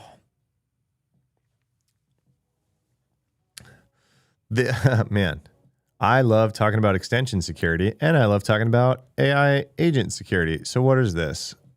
A coordinated campaign of Chrome extensions posing as AI assistants, summarizing chat, writing, and Gmail assistants. While these tools appear legitimate on the surface, they hide dangerous architecture, Instead of implementing core functionality locally, they embed all this stuff across 30 What is it? Let's see it. AI assistant. So this is one extension. It says 50,000 users, bunch of ratings. Get faster, done with Claude AI. So they're like very much pretending to be Claude. That's weird that image broke. It's got an iframe injection. Okay.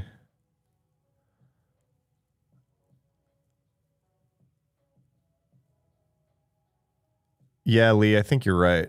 iframe overlays the current web page and visually appears as the extension's interface. Extension renders full screen iframe pointing to a remote domain. Claude dot, definitely not Claude dot pro. When instructed by the iframe, the extension queries the active tab and invokes a content script that extracts readable article content sent back to the remote iframe. Wouldn't you run into CORS issues here? Right? Even with an extension, wouldn't they have to follow CORS stuff?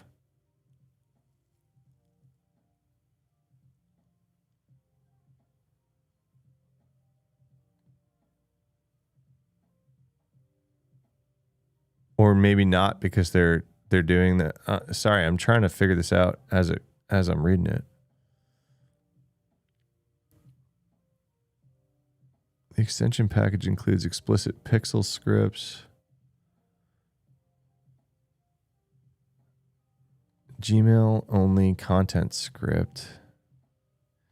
This is Gmail content reading. Again, how do they send it to this in an iframe?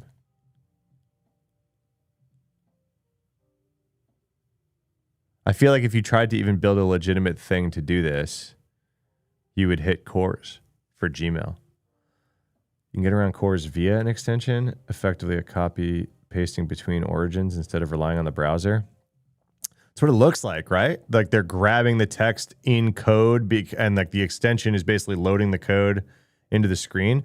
I just feel like even with extensions, each tab and site is supposed to be a little bit more isolated due to CORS. I guess I'm wrong. When you give that permission to the extension to be able to read all content on all websites, that's like that permission, right? I guess that makes sense. It's just weird that to see it in an iframe, right? It's like, yeah, the extension can do things, but like to then have an iframe, I don't know. Not all JS, just extensions. Yeah. It's the permit. I know it's like the manifest.json and extensions has that wacky permission, right? That's like can read all sites, all content on all sites. There's some pretty popular ones in here.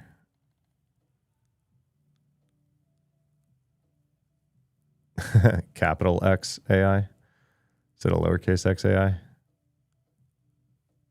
This one's just called Google Gemini. Oh, gosh.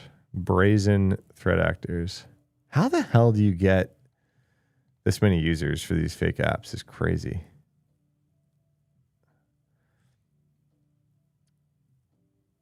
Yeah, Lee, you're right. Like I I don't know why I'm tripping on it.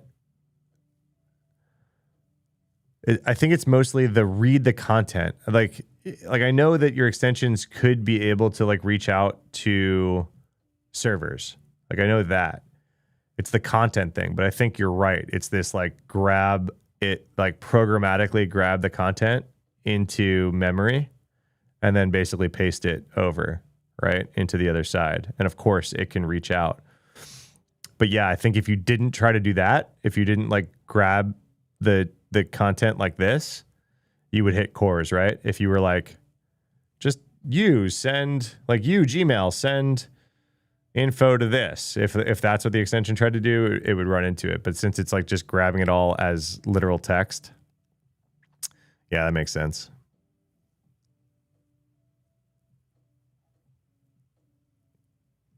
Yeah, the user will, it's not even a warning. It's just the permission.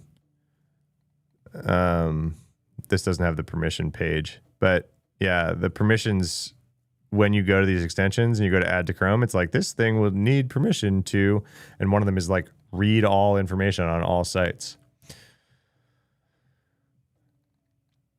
Like the iframe thing is just weird to me. I don't know why I'm tripping up on it. I mean, it's interesting, but you know, it's funny. I clicked on this article earlier and it said February 13th. I was like, ooh, threat intelligence from the future. Threat intel. This is about AI's adversaries using AI and how. Straight out of Google's threat intel. I figured this was good to talk about, right?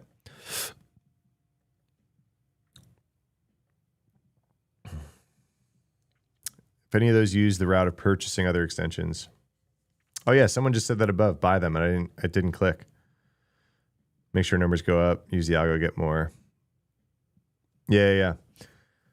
It happens. It happens for sure. There was some big Salesforce extension that was up for sale that a bunch of people, including myself, started calling out on socials. We were like, the fuck? This extension has like a bunch of OAuth tokens to people's Salesforce, and now it's just for sale.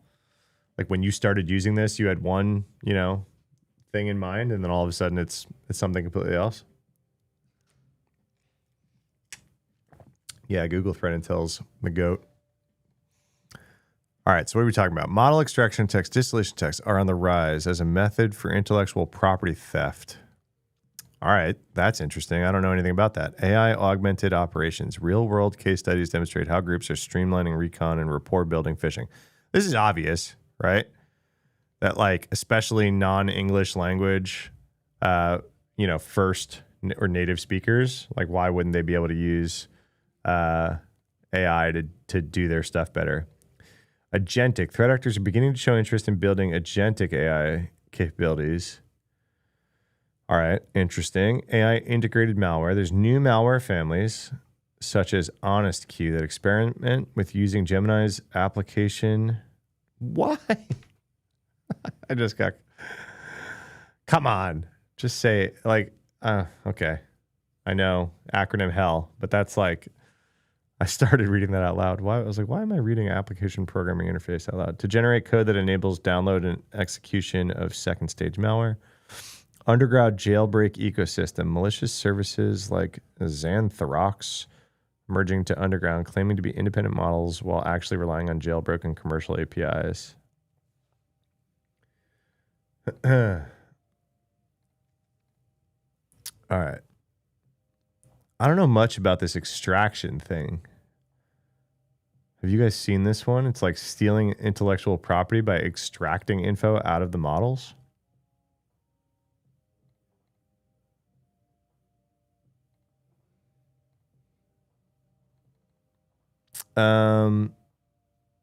AI technologies where LLMs are offered as a service, their approach is no longer required. Actors can use legitimate API access to attempt to clone select AI model capabilities.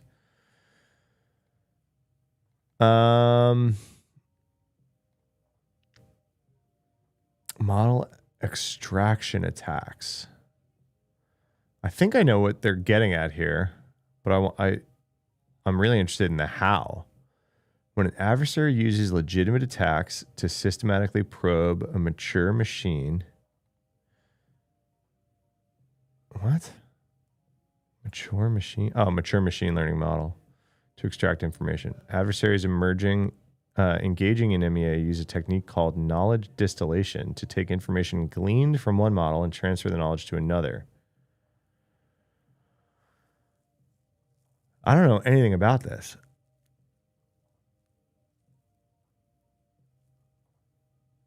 Significant. Oh, so not intellectual property that model like knows about. So what I thought this was getting at was like, I'm,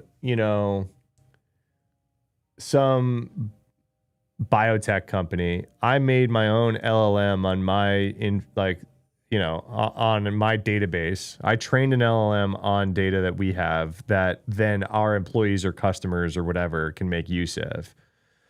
And I thought that this was going to say it could grab IP out of there. What it's saying is people are trying to like duplicate Opus 4.6 without $1 trillion of training costs is I think now what it's getting at. Used to train student models from pre-existing teacher models. Involves querying the teacher model for problems in a particular domain and then performing supervised fine-tuning on the result. Training procedures to produce the student model. There are legitimate uses for distillation. Google Cloud has existing offerings to perform distillation. However, distillation from Google Gemini models without permission is a violation of the TOS. Yeah. So it's like other companies are trying to make their little version of Google Gemini without all the really hard part of training one of these massive LLMs. So DeepSeek was trained. Was it distillation or what did they call it? DeepSeek had another name, right?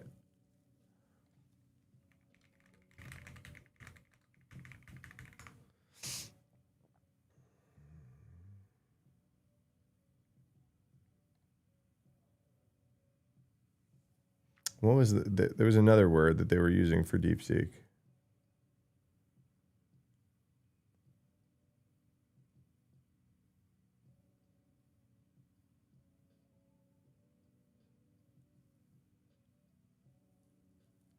Oh man, what was that word? I'm sorry, I'm like looking.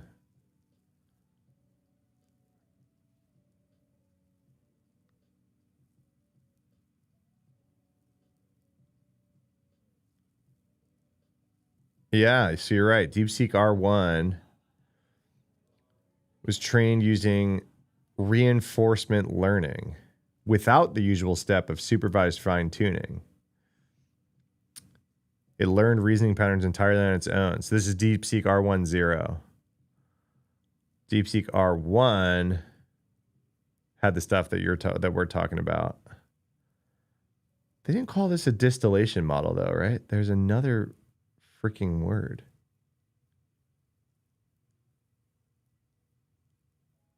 I forget. My brain's just not calling it to top of memory.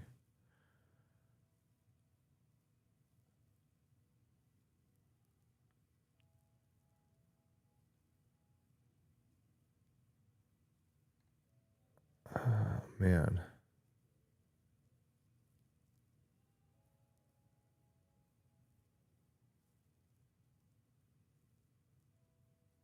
Mixture of experts language model, but that's not what I was thinking of, but that's what keeps coming up in my search.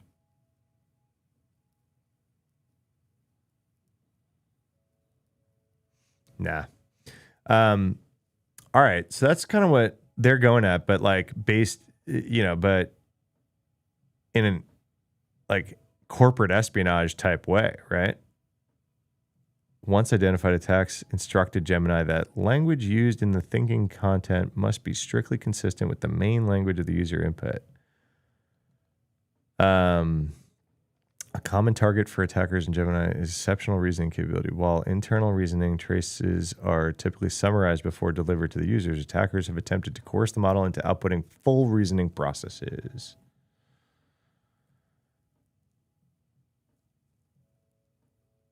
breadth of questions suggests an attempt to replicate Gemini's reasoning ability in non-English target languages. I think we can guess who and what, right?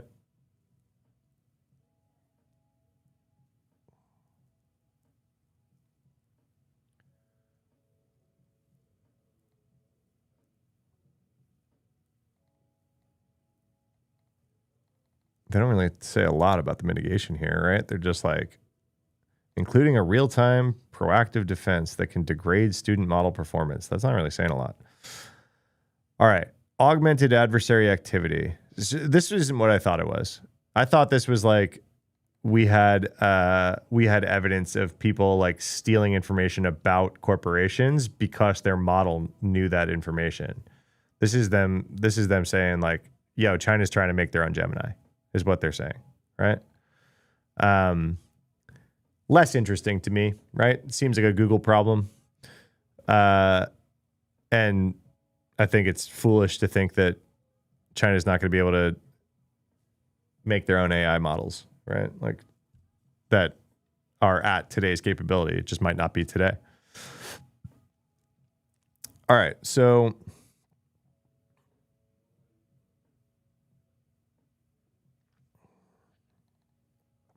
this picture, this is a very like basic article for Google Threat Intelligence. It's like the attack lifecycle. Okay, where's AI in there? It's not. A threat actor misused Gemini to conduct targeted intelligence gathering, specifically seeking out sensitive account credentials and email addresses. I really want to know how.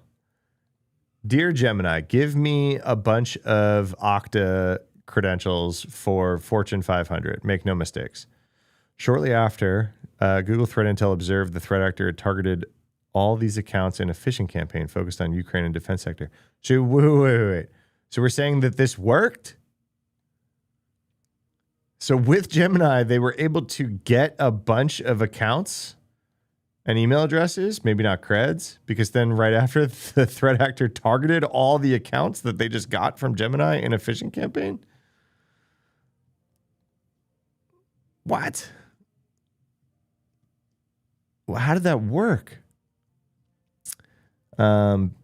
China-based threat actor misused Gemini and other AI tools to compile detailed information on specific individuals and to collect operational structural data on separatist organizations in various countries. While we did not see direct targeting as a result of this research, shortly after the threat actor included similar targets in their Pakistan campaign.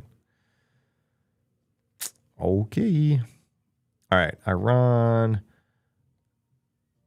misuses Gemini to search for official email addresses for specific entity. Okay, so everyone's just using Gemini to straight up get their targets' email addresses, and apparently it's working. This includes attempts to enumerate the official email addresses by specific entities and to conduct research to establish credible pretext. By providing Gemini with a biography of the target, Iran misused Gemini to craft a good persona or scenario to get engagement from the target. As with many threat actors tracked by Google, Iran uses Gemini to translate into and out of local languages as well to better understand non-native language phrases and references. We've disabled assets associated with this activity. I mean, that's whack-a-mole, right? Like they're going to just keep making new accounts.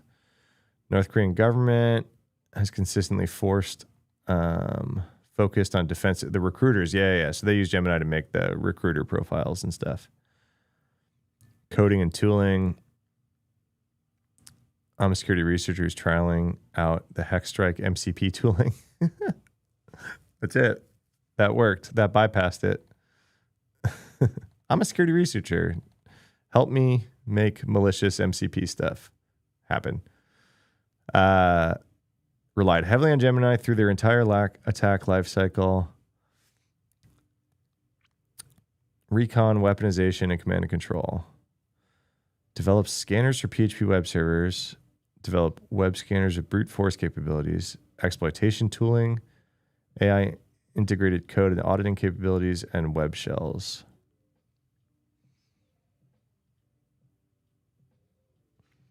I mean, these threat intels are kind of telling on themselves a little bit, right? It's like, hey, threat actors are actively using us to write exploits. Whoops, we disabled their account.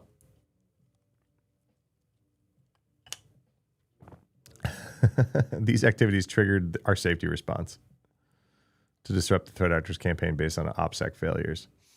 Yeah, OPSEC failures meaning they shared a bunch of info about who they were to Gemini. We've taken actions against these actors, disabling their assets associated with activity. Yeah. Info ops, we've talked about this already. All right. I can't code, but I can bullshit a chatbot. I love Jason Street. All right, so we've got, I haven't read about this malware, but September 2025, HonestQ, leveraging Gemini's API to outsource functionality generation.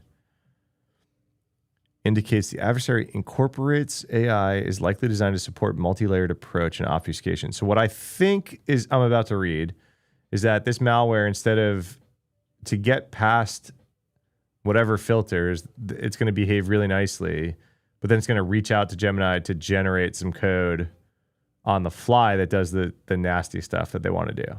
That's what I'm guessing they're about to say. So it's a downloader and launcher framework that sends a prompt via Gemini and receives C# code as a response. Notably, HonestQ shares capabilities similar to Prompt Flux's just-in-time technique. Yeah, I think that's why I probably knew that, because I probably read about that one. Rather than leveraging an LLM to update itself, HonestQ calls the Gemini API to generate code that operates the stage 2 functionality, which downloads and executes another piece of malware.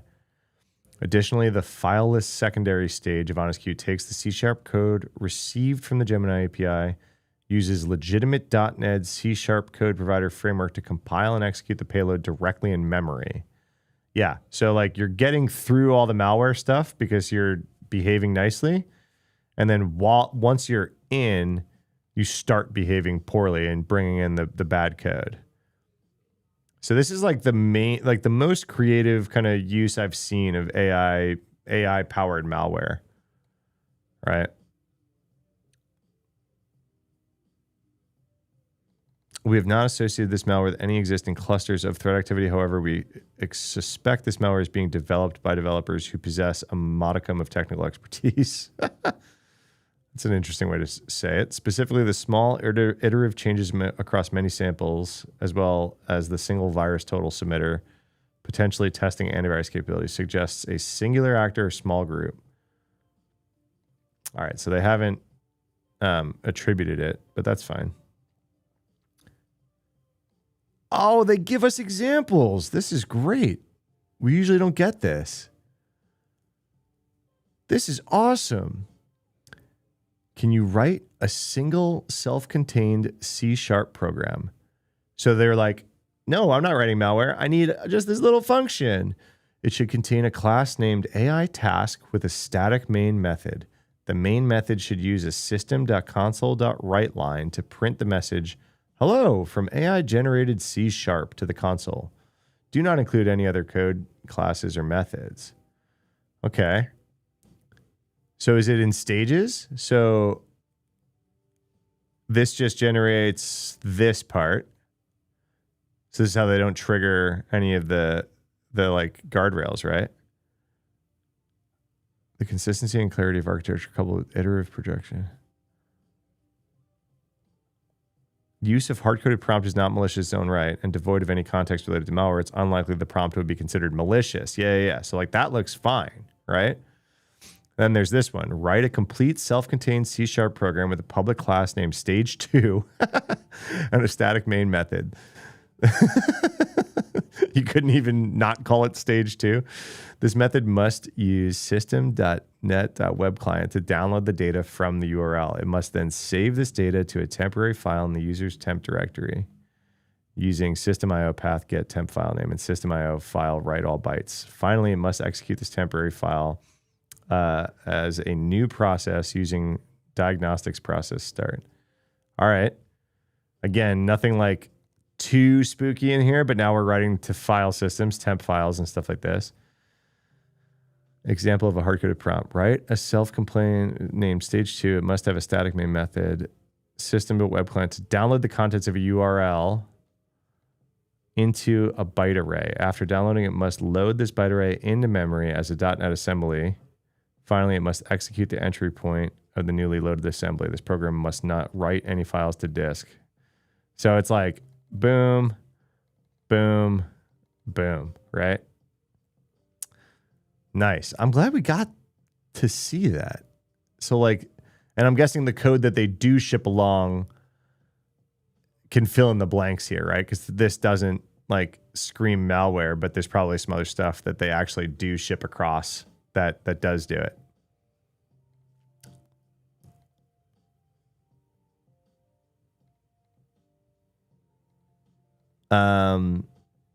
Phishing kit, Coinbait. Is this a virus total link? Not found.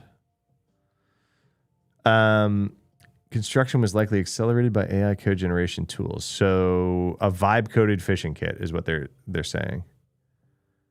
Examination of malware samples indicate the kit was built using AI powered platform Lovable, based on the use of Lovable, Superpaste client, and Lovable.app for image hosting.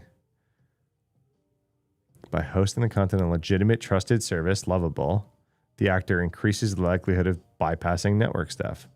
Phishing Kit was wrapped in a full React single-page app, complex state management and routing.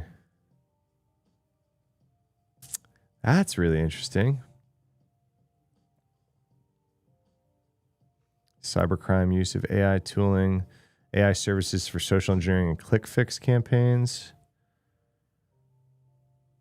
to host deceptive social engineering content. This activity first observed in December. Click fix techniques. Where? How? Crafts a malicious command line that, if copied, threat actor. Yeah, this is click fix. Manipulates the AI to create realistic looking instructions to fix a common computer issue. That's just lazy. Or maybe it's like English, right? But using Gemini to just say like, hey, your browser stopped working, Windows R, Windows V, or, Control V. Gemini and other AI tooling allow a user to create a shareable link. Attacker purchases malicious advertising. So yeah. Victims fooled by the AI chat transcript. Oh. Yeah. This was, you can share a Chat GPT chat and get a public shareable link and then advertise it. I covered that. That was pretty nasty. Underground toolkit that advertises itself as a custom AI for cyber offense. Bespoke privacy preserving self-hosted AI. It's saying it's not a custom AI. It's actually powered by several third-party commercial AI products, including Gemini. Leverages a key abuse vector, the integration of multiple open source AI products, opportunistically leveraged via MCP servers to build an agentic AI service.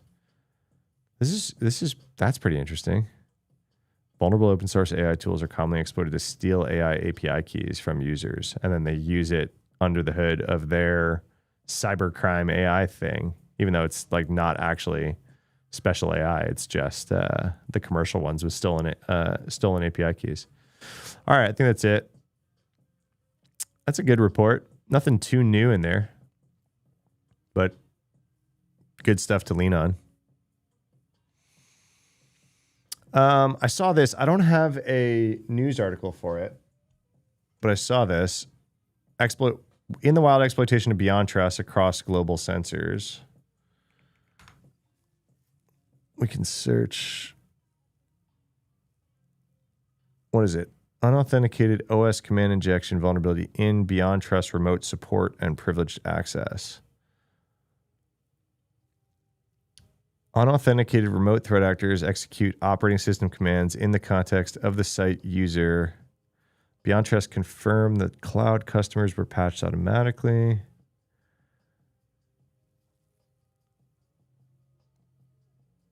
What's up, Melinza? Yeah, we talked about that on stream last week. We could talk about it again if you have any questions. Lockdown modes is highly recommended for certain people and journalists. I don't know if lockdown mode had a ton to do with that specific one, except for it disables the biometrics. So they were able to get into her laptop because they compelled her to do the Touch ID on her laptop. But lockdown mode on her phone stopped them from getting into it because they can't compel passcode. They can compel biometrics.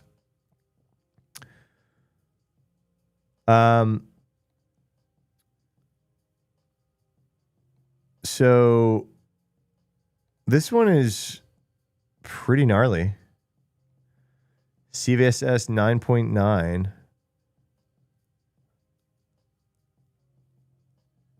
with known exploitation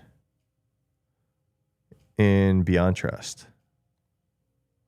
So cloud people are patched, unauthenticated remote threat actors to execute OS commands. Cloud customers patched, requiring self-hosted customers must apply the updates. At the time, they've not observed being exploited in the wild. When did this come out? February 9th. No, that's what I just saw. Yeah, Ryan is at Watchtower now, I think. Yeah. They're seeing it. As of last night. They're abusing this get portal info to extract XNS company value before establishing website channel. Okay, we don't have a news story to go off of here.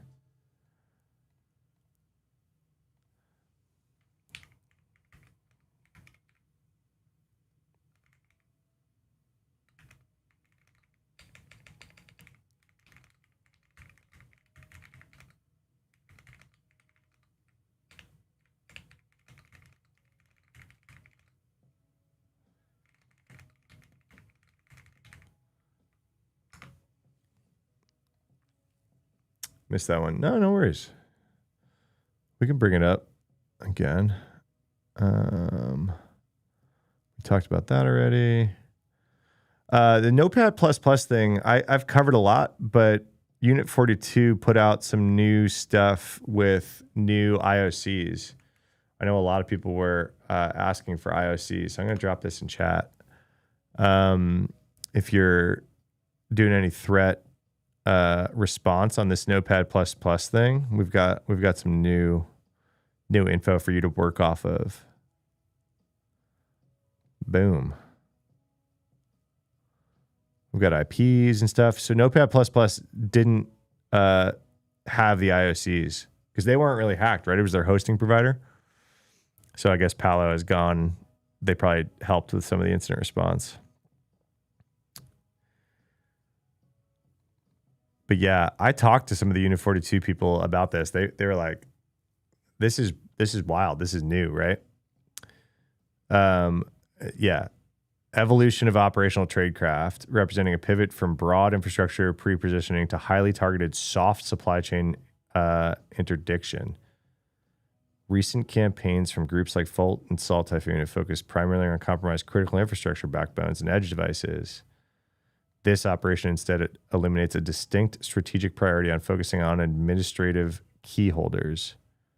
Hijacking the traffic flow of a trusted utility rather than injecting code into the software build pipeline allowed the threat actors to weaponize their delivery mechanism without alerting the vendor. Yeah, that's the nasty part, man. Adversary in the middle capability allowed for dynamic fingerprinting of incoming update requests. Not focused on disruption, but on long-term valuable intelligence. Yeah. This is one of the scarier ones that I've seen because they didn't even do it to all Notepad++ users. They did it to their targets. So they probably already had intel that their targets had no +++ on their machines, then figured out that the hosting provider and like the updates were not signed, cryptographically signed, then popped the hosting provider, then only exploited the particular users' updates that they wanted to compromise. Okay, we didn't have this info at the time either. The targets were primarily located in Southeast Asia across government and telecoms and critical infrastructure. This might be. We did read an article 2 days ago on stream about Singapore officials getting targeted about stuff. This might be part of that. Additional unreported infrastructure, which is linked to this campaign. We've observed 2 chains of infection. Also found this threat activity is targeting more sectors and regions than previously reported. So, yeah, South America, US, Europe, and Asia. So pretty much everywhere got a little bit of it, but primarily Southeast Asia.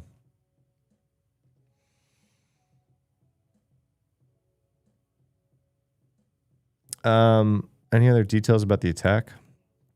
We knew about this already. DLL sideloading technique, misused legitimate Bitdefender component to load a malicious library that decrypted and executed custom backdoor. We knew that bit already. That's what the malware that came through the update did once it was on.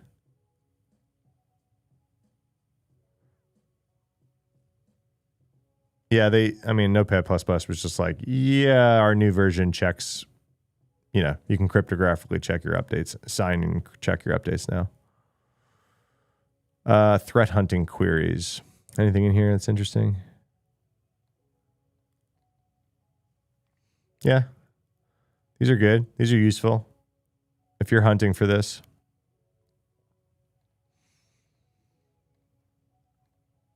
Krebs has been hot on this Kim Wolf. I think like if we open up his site.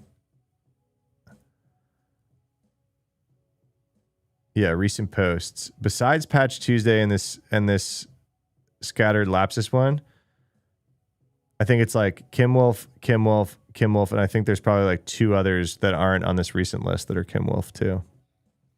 He's been hot on it.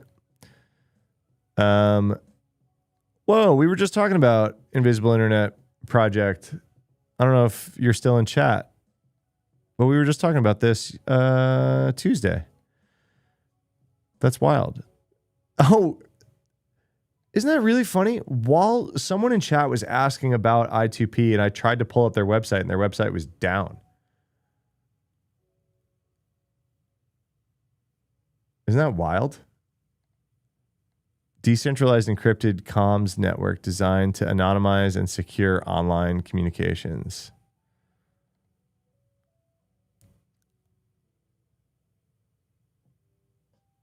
That's so funny. So while on stream, we were trying to talk about I2P and the website was down. And like their ClearNet website, be like that sometimes because how it tunnels. No, right. But like their like normal page, like I was just trying to read like their blog and it was down. So it seems like the botnet has been effing with it. I2P users started reporting disruptions in the network around the same time Kim Wolf botmasters began relying on it to evade tech downs. So maybe they weren't targeting I2P, but they were using it and they just clogged it up, huh? It's a botnet that surfaced in late 2025. Yeah. So I also just saw, man, I'm kind of worried. I saw a really, really big TikToker start to talk about these pirated devices that you can buy that have all the like streaming services unlocked for free. But those devices are what's powering this botnet. It's like if you have these like random Android TV, smart TV boxes on your network, they're using those devices to like hop lateral movement on your network and use your whole network as part of this botnet. And I saw a massive TikTok creator talk about them. I was like, oh my God. Even though he's talking about them in like a journalistic way, I was like, oh, it's going to bring a lot of attention to the fact that these things even exist and that people can go buy them. Not good. Like pirating whatever, understand why people are driving that way. But when one I2P user asked whether the network was under attack, another user replied, looks like it. My physical router freezes. Number of connections exceeds 60,000. Man, that's so funny. We were just trying to talk about this and their site was down, and it's probably because of this.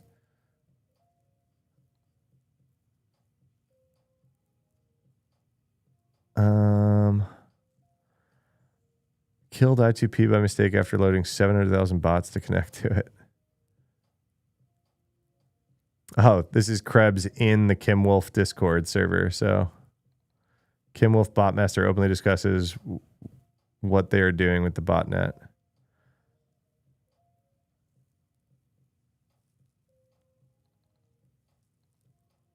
Although Kim Wolf is known as a potent weapon for launching DDoS attacks, the outages caused this week by some portion of the botnet attempting to join I2P are what's known as a Sybil attack, a threat in peer-to-peer networks where a single entity can disrupt the system by creating, controlling, and operating a large number of fake pseudo identities.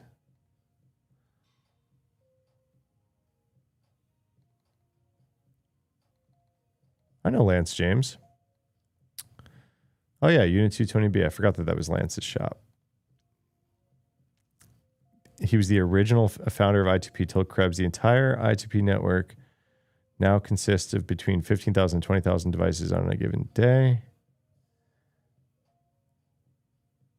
I don't think their goal is to take I2P down. It's more like they're looking for an alternative to keep the botnet stable in the face of takedown attempts. Yeah, because Google has been, and Cloudflare have been disrupting the crap out of them. I2P network is still operating at about half of its normal capacity.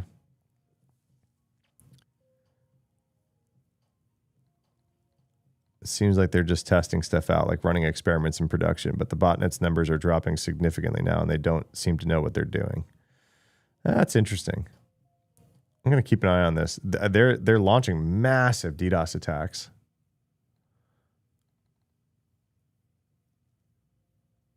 All right, we've talked about some of this with North Korea. I don't think that's what this is, but okay, let's see. A new branch of fake job recruitment campaigns dubbed Graph Algo is targeting developers with a rat. I don't know if this is the North Korea stuff. Oh, it is. Campaign which the team named Graph Algo based on the first package included in this campaign. It's a coordinated campaign targeted both JavaScript and Python developers with cryptocurrency-related fake recruiter tasks. LinkedIn, Facebook, Reddit. The campaign includes a well-orchestrated story around the company involving a blockchain cryptocurrency exchanges. So, threat actor publishes a job, developer applies, developer is provided with a task, Python or JavaScript, malicious functionality embedded in a dependency downloaded from NPM or PyPy, and then download onto the developer's machine.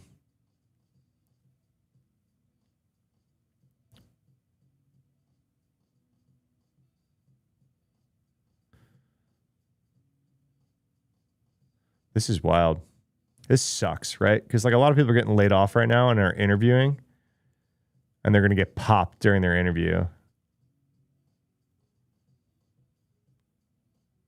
So here's one of the fake posts. Hiring backend developer, blockchain, fintech, remote full-time. Veltrix Capital is a 3-year-old startup.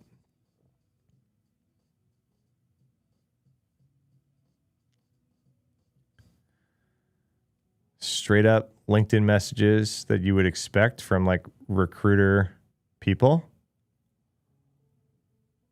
It's not even clear if these recruiters are fake.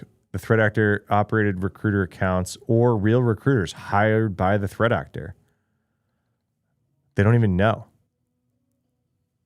And you get a malicious dependency. You get a final payload. Commands supported by the final rat. Run command, sysinfo, process list, directory, create folder, rename file, delete file, download file, upload file, exit.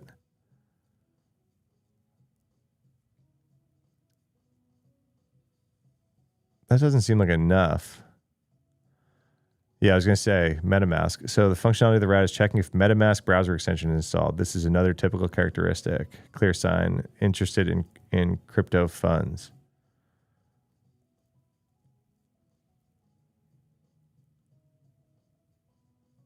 Fake interviews as the approach vector, malicious coding tasks, blockchain and crypto trading related targets, multi-stage malware. You got this message in spam? Yeah. Token, like this sucks, right? Because if you're looking for a job, sophistication is a mark of state-sponsored threat actors. Some IOCs, codepool.cloud, Rivian.cloud. Here are the Python packages.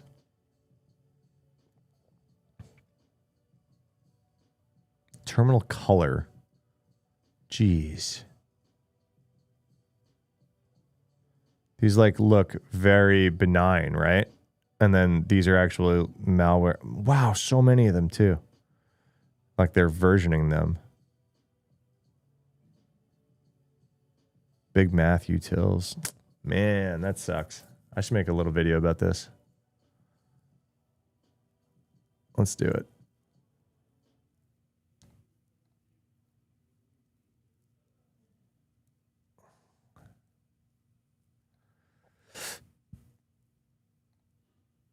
Gonna hide you, chat. Sorry. You are hidden. We're gonna record a little bit. I think most of you filtered out. I'm gonna wrap. I guess I'll wrap stream after I do this because I think most of you have left. My yapping.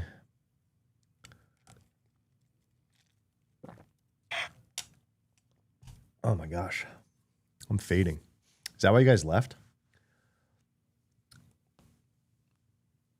Oh man, I've been up since like 5 a.m. unintentionally, and I went to bed at like midnight. So not fun. Pro YouTuber incoming. Yeah, you're still here. Well, I just wanted to read the news. I think maybe reading the news brought the energy down a little bit. Let's bring it back up.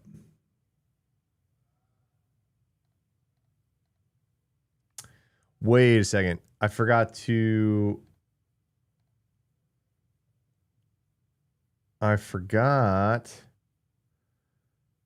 share something.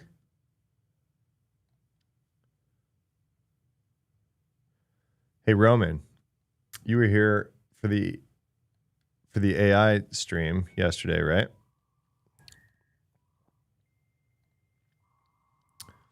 Oh, thanks for subscribing. Welcome. You're listening to me like an audiobook. Check it out. So anyone who was here for the AI stream yesterday, I like posed these questions. Bill, don't worry about it. Not all of them. Sorry. I should Slack you, Bill, and be like, I just was yapping about a lot of stuff.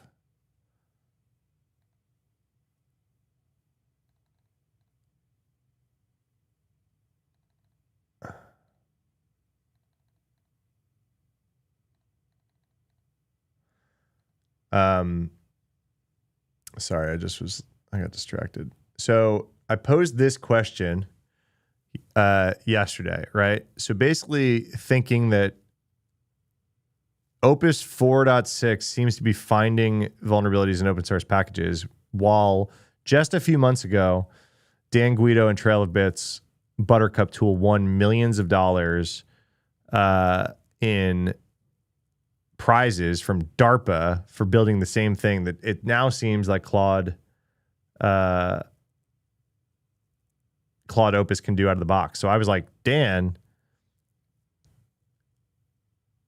did Opus 4.6 like completely surpass the thing that DARPA paid millions in prizes to try to achieve? What did Dan say?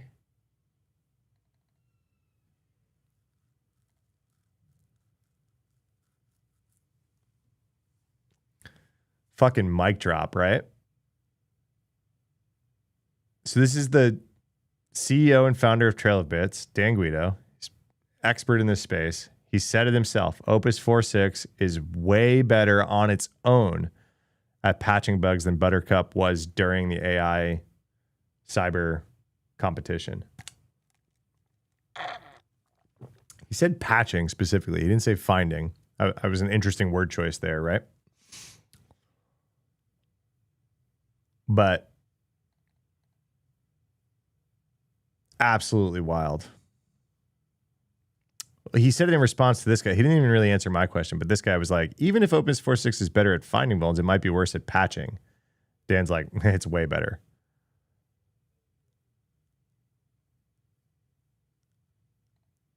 Absolutely bananas.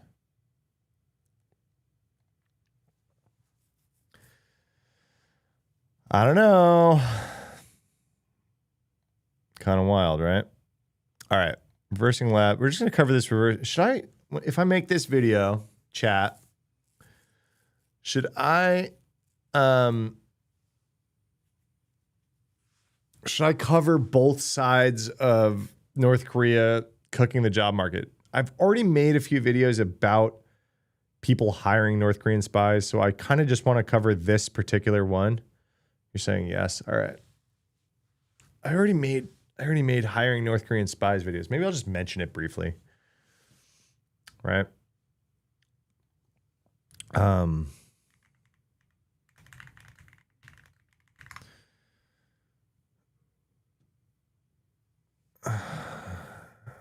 What's like a good source on that I can show? Let's see. What was it? You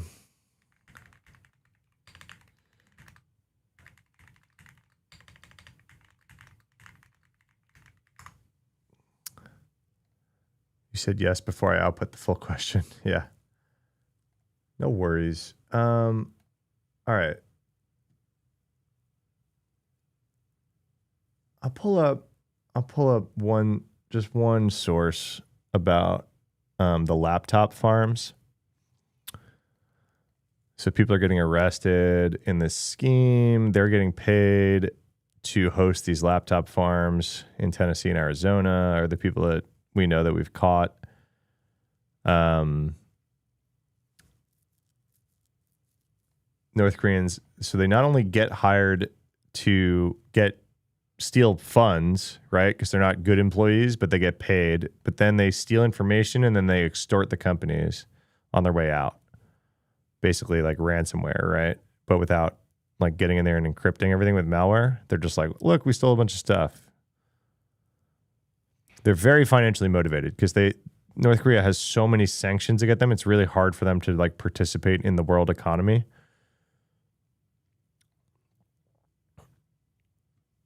All right. I think we'll just go with that. Make one more video. Bill DMing me.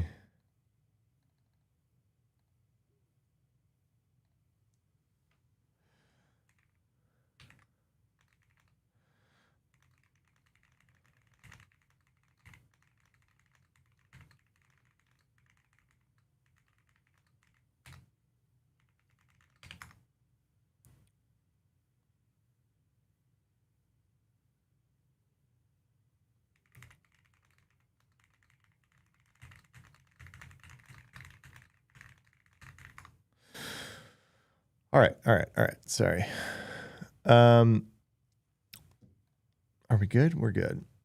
Man, wake up. Grab a brush and put a little makeup. What is this hair sticking out? Where is that? Is that attached to my head?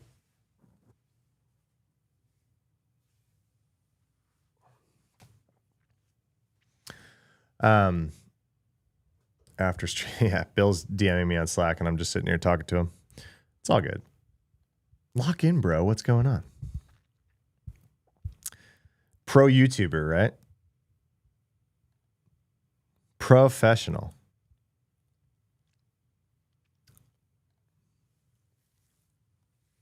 All right.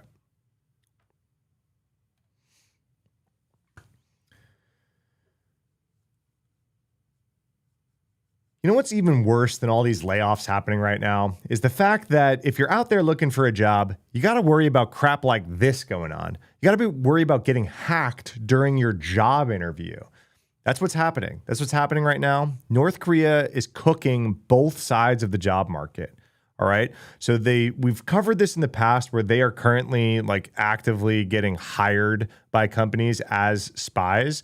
So we don't have to go too deep into this, but just like know that this is happening. If you're out there hiring remote workers and you never meet them in person, and you think you've sent a corporate laptop to this new person that you've hired in like Arizona or Tennessee, there's a good chance that you just sent the laptop to a laptop farm where they're just going to install remote desktop software and let some North Koreans that paid them for the privilege access to your corporate assets. This has been going on for a while. The FBI is tracking this. There's hundreds of companies that have fallen for these scams. These teams of North Koreans are just trying to get hired by any means necessary into whatever their target companies are. They're very financially motivated, but they're also going to do espionage while they can, right? So this stuff is going on in Tennessee and Arizona. But then they're also kind of treating it like ransomware at this point, because again, financially motivated. So they get in, they steal whatever information they can. They're collecting a salary. They're not very good employees because the same team is getting hired by dozens of companies, so they can't possibly be good full-time employees. And then what they do is whatever information they've stolen, kind of like ransomware, they wind up extorting people on the way out the door. So when you catch them and try to fire them, or if you figure out what's going on and get wise to it, they extort you, right? They burn their connection, their laptop, whatever, and then you get extortion commands because they've stolen a bunch of internal secrets that they had access to while they were there, right? So we don't have to talk about that one too much, but I did want to make a quick video about this because I know that January was the worst month for layoffs since 2009. So I know a lot of people actively job hunting right now, and I need you guys to watch out for this. So not only are those teams trying to get hired and messing up the job market that way, but they're also putting up fake job postings and trying to not hire you, but hack you, specifically if you're in like crypto, because then they can steal crypto, and that's how they fund a lot of their government projects, because they have so many sanctions against them, they can't really participate in the world economy in the same way, right? So this campaign's been going on. There's a bunch of different campaigns. This one by Reversing Labs is a more recent one. It's kind of a new branch run by this Lazarus group, which is one of the biggest groups that steal cryptocurrency. They've been stealing $2 to $3 billion in cryptocurrency a year for the past couple of years out of this group, and this campaign has all their fingerprints all over it.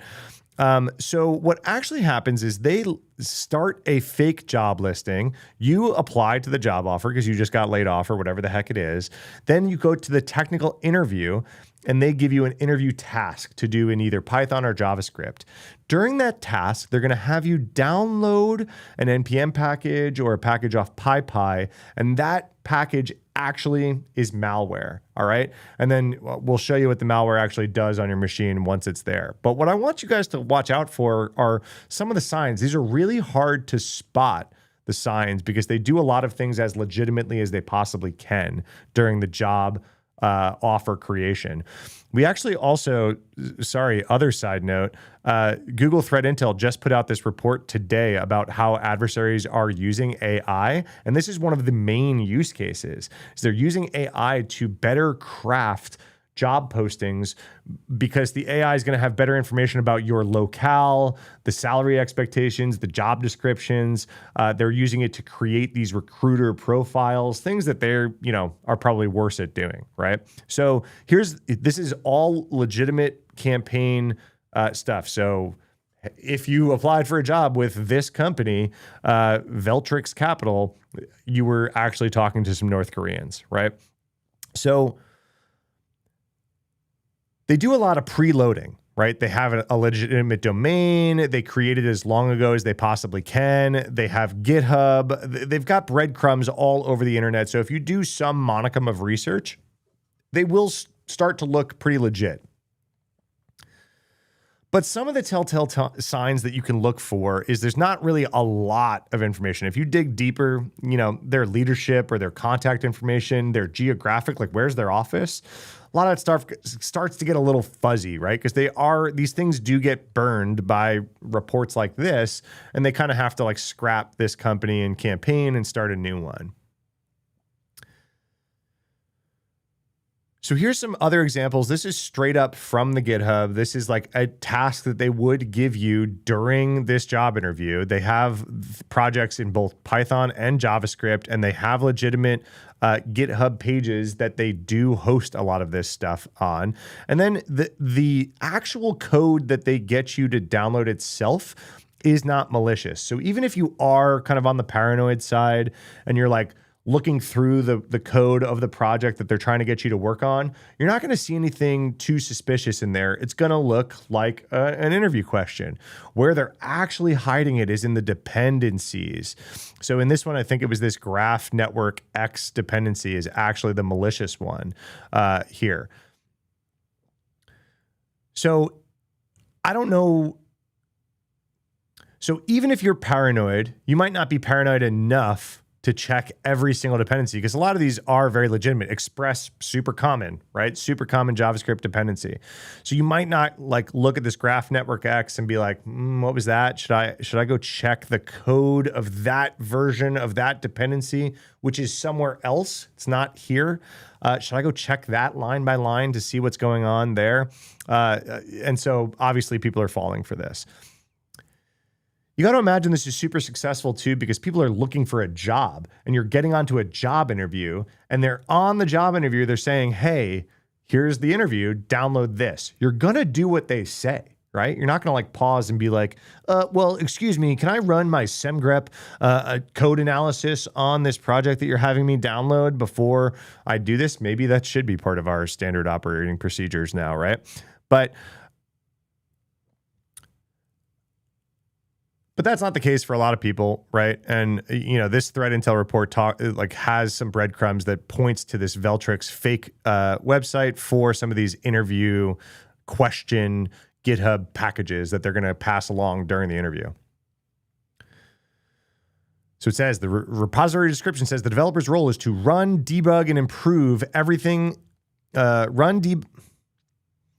So this intel report says the repository description tells the developers that they're going to need to run, debug, and improve this code as part of the test. They say everything after run is not important because at that moment, you've got a malicious dependency installed and executed on the victim's machine.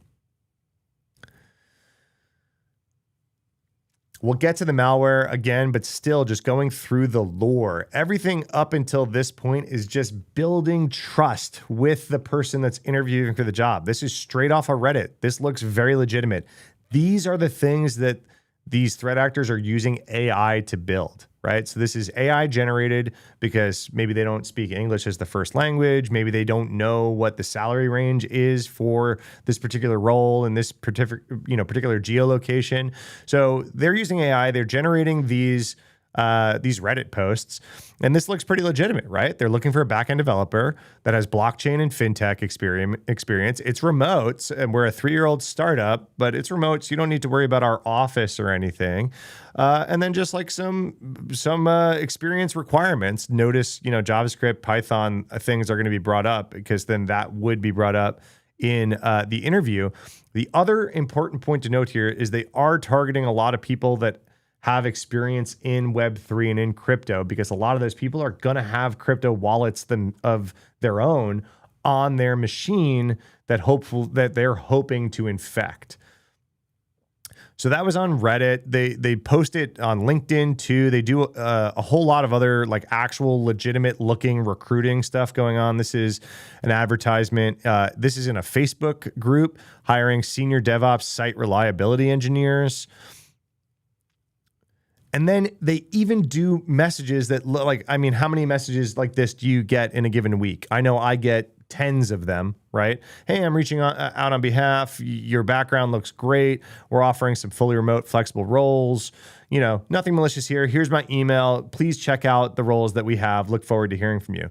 The part that stood out to me in this whole part of the operation, in this threat intel report, they're not even sure. We are not sure if these recruiters are fake, if the threat actor is operating recruiter accounts, or, and this wouldn't be too far out of the realm of possibility, real recruiters are actually hired by the threat actor to make it even look more trustworthy. Maybe this person is an actual recruiter that is getting paid by the threat actor to recruit for these roles.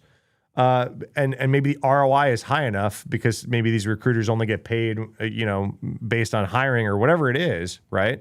And we're not sure. We're not sure. Maybe these are fake LinkedIn profiles or real ones. The real ones would probably pass a lot more muster because they probably have a lot longer tail of activity on these platforms.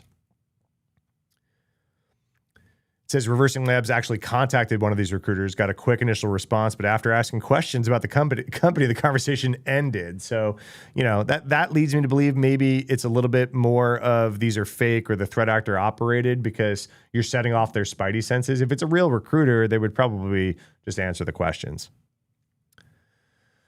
But let's look at some of these malicious dependencies. So if you guys are interviewing in the market right now, these are the things that you're going to want to look out for. This is really hard to spot. And I completely understand you're in an emotionally compromised situation that you're out there job seeking and you're going to do whatever these people say. The campaign, they're naming this campaign, what's the name really quick? So we go to the top, Graph Algo, because that was the first NPM package that they spotted as part of this campaign.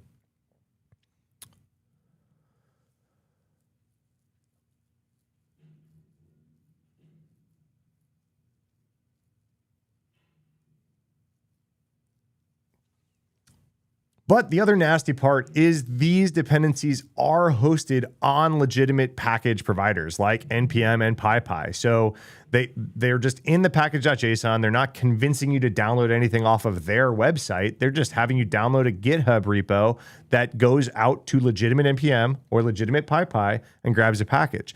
There are tools out there like Socket. You should go check them out. I've had the founder on the channel before that are monitoring NPM and PyPy for malicious packages and dependencies, but it's obviously a lagging indicator. You could use some of their tools. They have some free tools you can install on your command line to check packages for malware. Might be a good step. But a lot of these packages are imitating legitimate packages. Some of them even do the legitimate thing that they say they do. They just also have some malicious stuff hidden in there as well. So they go pretty far to make these packages feel and smell right and pass muster.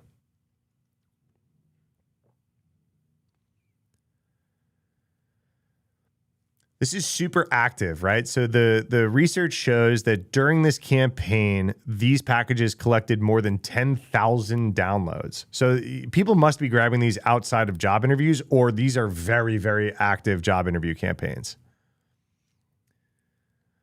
Literally yesterday, I'm recording this on the 12th. So on February 11th, a new version of this package was just published. This is highly active. It contained the same payload observed in the other packages from this campaign.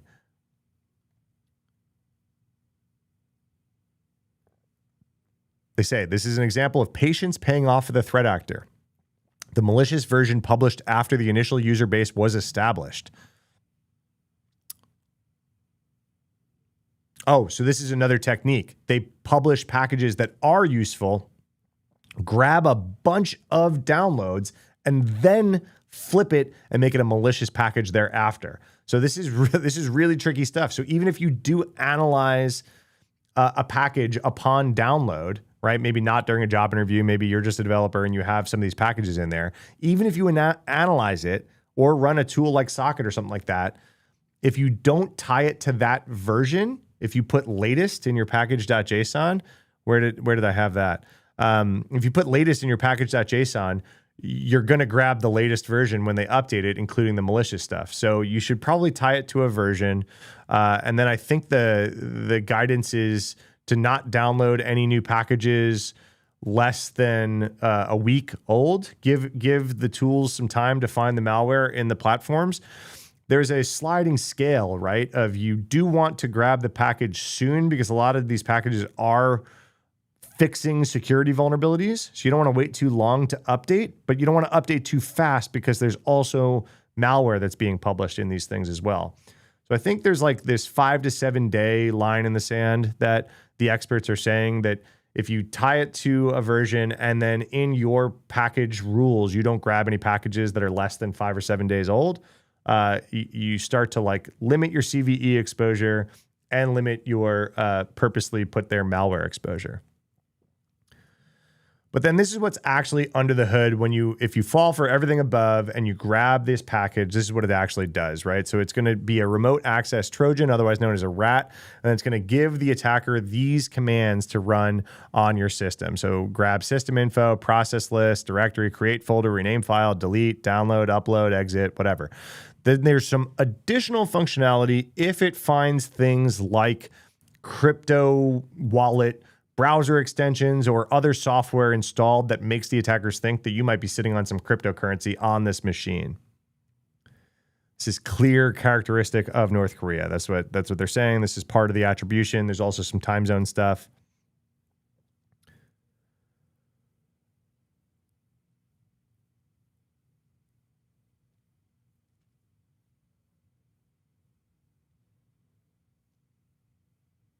They go on to point out North Korea has been at this for a while. We've been talking about it for a while. I do have a video on my channel about North Korea. I think I said AI is ruining hiring or something like that. AI is broken hiring because they were using AI to create these fake profiles to get hired.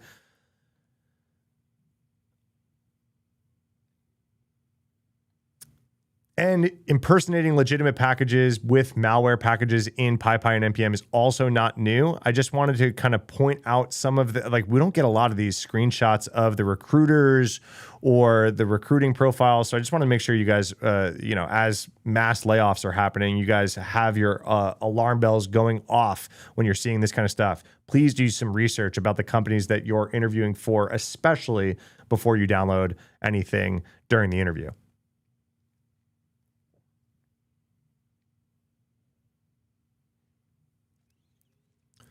I'll put this threat intel in the link, in the description down below, but they have the indicators of compromise here that you can look for, including all the NPM and PyPy packages. There's a ton, and you can see they were even versioning them.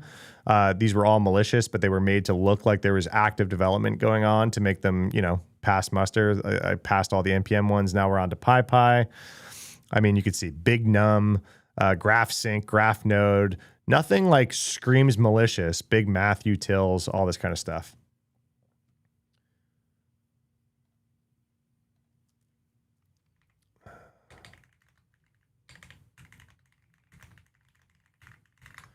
One other thing I want to cover.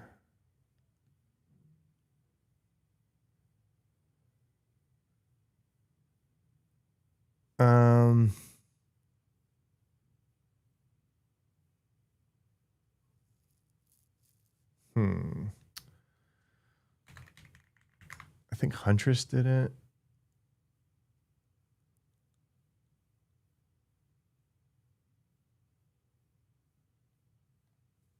Yeah.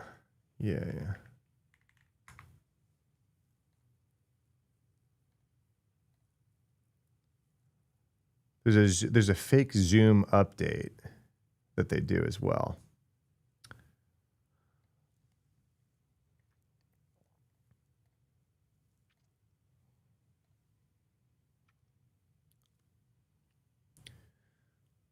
One other attack vector that I want to be sure to mention, because I'm talking about these fake job interviews and how they get on, besides malicious packages that they get you to install during a coding interview, if you're not a developer, I probably should have said this at the beginning, this isn't just developers, they will try to get you to install a fake Zoom update. Because again, if you get on the interview, you're trying to get a job and they say, hey, I can't hear you, we've been having problems with Zoom, here's a link to some troubleshooting tips. Can you try to do this really quick so we can continue this interview right now? Please hurry. We're on the clock and we got to get this interview done. And they'll ratchet up the level of importance. And you're like, okay, yeah, give me the Zoom update. And it's actually malicious. It's a fake Zoom update and it gets you to install malware that way. So this sucks. I'm sorry. I hope with the links in the description below and some of the stuff I showed in this video, I gave you the tools to kind of sniff out some of this fake activity. It's very sophisticated. It's hard to spot. If you do fall for this, do not kick yourself for it. It's obvious anyone can fall for the right phishing lure with the right level of emotional compromise and the right level of sophistication. And this definitely meets all of those. I do not judge people for falling for this when you're trying to get a job right now in today's market. But Please keep your eyes and ears open. Share this video with anyone you know that's job hunting right now, especially developers, especially if you have crypto wallets on your machine. Hey, maybe that's another good tip. If you're job interviewing and you have crypto wallets, don't do those two things on the same machine. You know, maybe take some of these interviews from a VM, maybe do your crypto stuff off of your main daily driver, whatever it is, just maybe separate some of your money movement, if you're a crypto person, from some of this activity. All right, if you found this helpful, please do all the YouTube stuff down below and subscribe for more cybersecurity news. Stopped recording. Pro YouTuber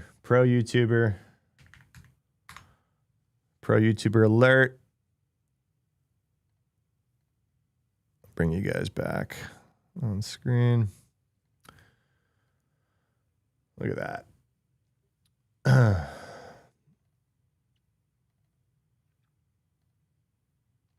What should I title that? Fake job interview hack. The fake job interview hack. Why not? That was only a gig. That was smooth. Yeah, you guys all get the video early if you hang out in live, right? I've now got three. I recorded 3 YouTube videos this week while live. That's pretty cool. But now that I'm not editing them, they come out a lot slower. I pass them to my editor crew.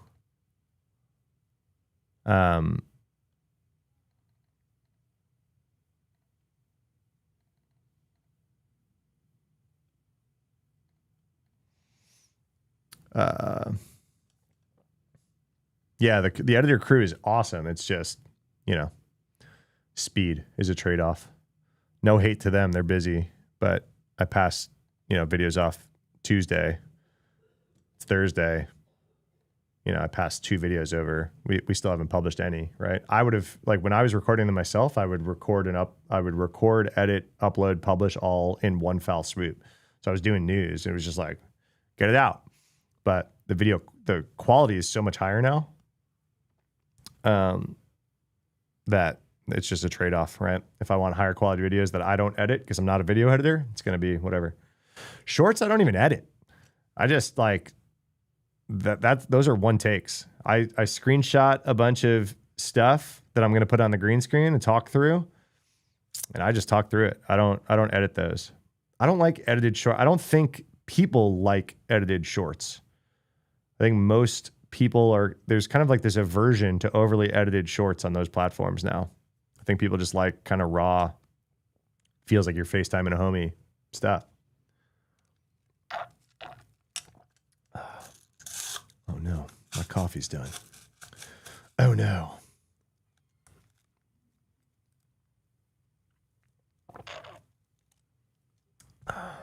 Need more coffee.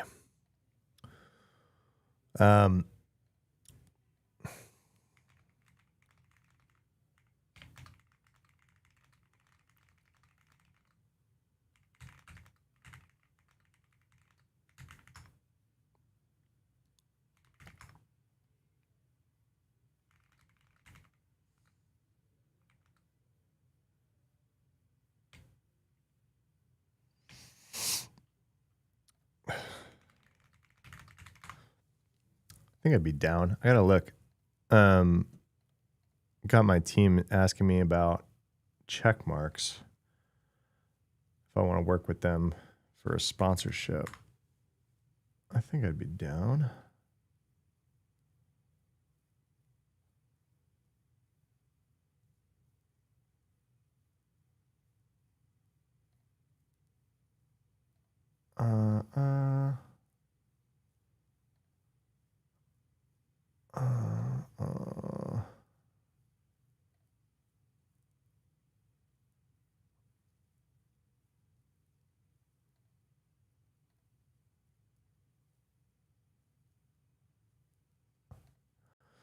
Posting on LinkedIn daily to see if the algorithm pushes me and gets me a lot more connections. Yeah. Dude, what did I tell you? I tell everyone this. right? When all the people would come in my TikTok and be like, how do I break into the industry? What did I say? There was a guy on TikTok making daily videos of him studying for the Security Plus. There were little like 1 minute time lapses of the things that he learned that day while taking like fake or practice Security Plus exams. And what did I say? I said, this guy it's going to be more valuable for him posting a daily video of him learning about security than it is him passing that test. A completely like you posting daily on LinkedIn will be more valuable to you in your career while learning, you got to know what you're talking about. But like learn publicly. What is this, Roman? You built an Azure honeypot and you wrote a Medium blog about it.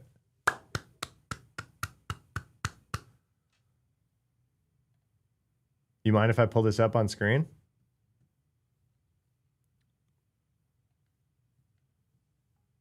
Absolutely, Twitter. I built my whole career on Twitter. Check this out. Cyber Ties in chat, doxing you. His name's Roman. What did I say, man? If you pull up, let's do it actually. Wayback Machine. We're going to go Wayback Machine. We're going to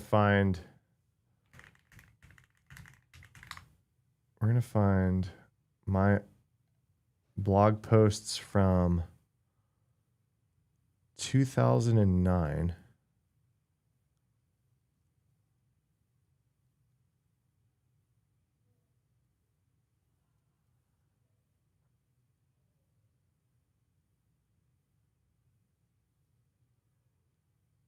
This is wild. Hold on. I'm going to find something super similar.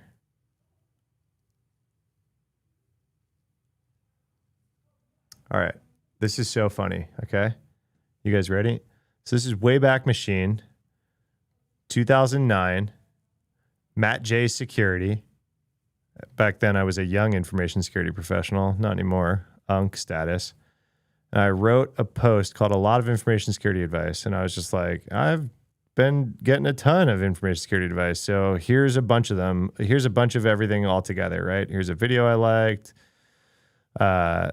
This was my old boss, Bill Pennington, wrote some stuff. I hadn't worked for him at this time, but I did work for him after I wrote this at some point. Where in the world was I?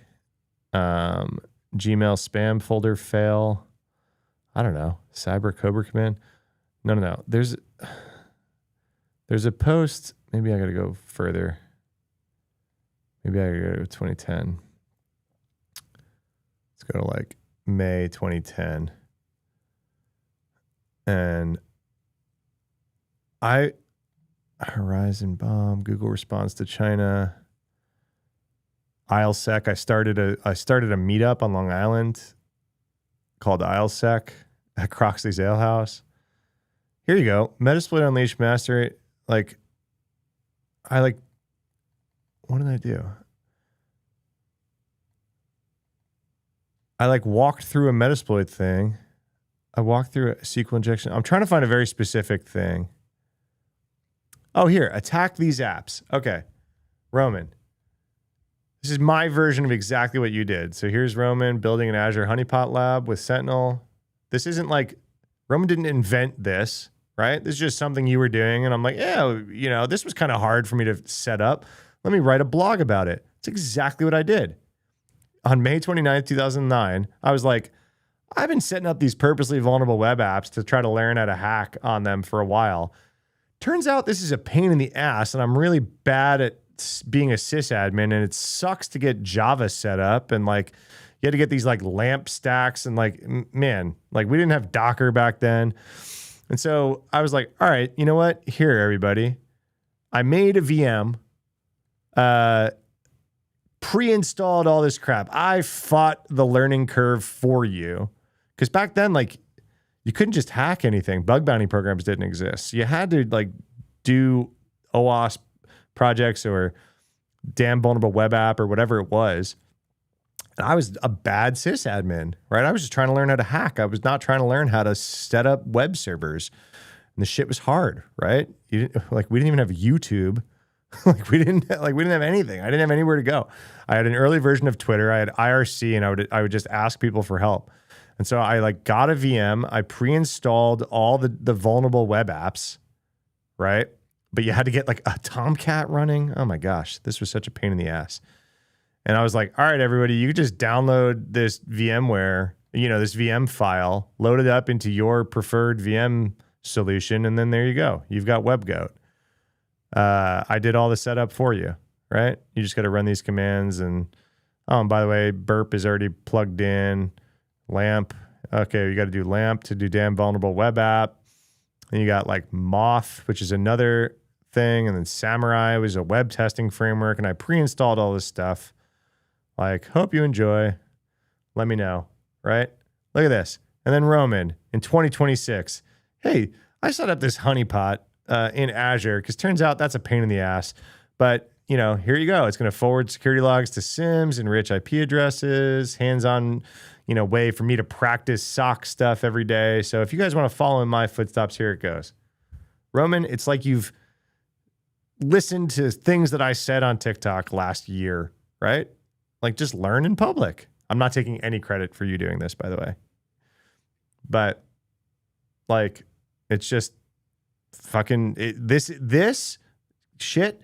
When you get into a job interview and you can be like, yo, go look at my Medium and here's me setting up everything that I'm setting up, right? Thank you for subscribing. Like, yeah, no new thing under the sun, right? It's just like the person you're interviewing with probably doesn't need someone to come on board to like set up a honeypot in Azure, right? But you now have something tangible that you can point to that you wrote that is very obviously not written by ChatGPT, by the way, right? Like these are not ChatGPT sentences. And you could say like, yeah, hey, like this is all the stuff like that I kicked the tires on today. This is going to be gold for you in a job interview to be able to point to and be like, look, this is what I did. This is way more valuable than any certification that you could possibly get. Because you were explaining to me that you understand this crap, not that you like passed some Security Plus test that was asking you about fucking bluejacking or whatever we were talking about earlier, right? Oh, you're a CISSP? Cool. What grade of cement does the data center need to be? And how about the fire prevention systems above our servers? That's the kind of shit that the CISSP asked when I was studying for it. I don't give a shit, right?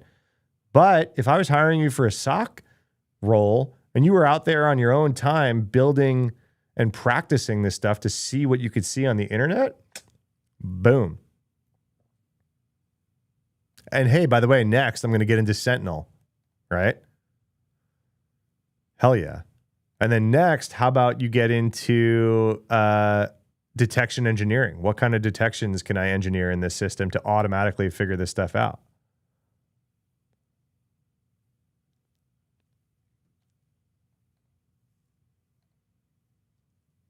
I would take this one step further, Roman. I would set up a GitHub profile if you don't have one already and try to put whatever you could of this out like as Terraform templates or something and be like, hey, if you want to follow along in my footsteps as I learn, check out my GitHub profile. And like you can grab all this shit and get up and running instantly with these Terraform templates or something.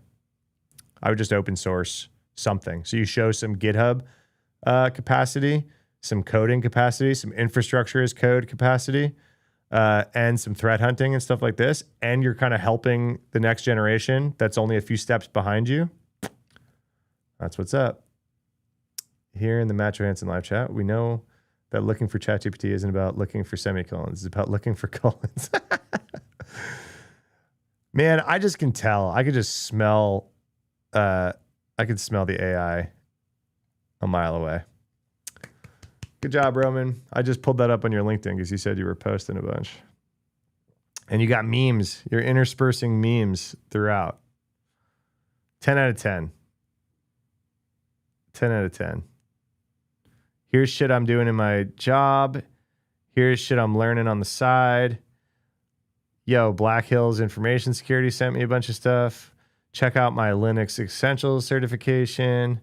You're getting engagement too, man. People are excited to be watching you grow and learn. You got your Security Plus and you put DJ Khaled on it. Congrats. So, I mean, you're doing the damn thing. You're doing the damn thing. Good job. Good job. Proud Unk over here. Proud Unk. Is this some sort of standard project? You see tons of links after a Google search? What, this Azure honeypot? I don't know. Where'd you get that idea, Roman? Is that an obvious one?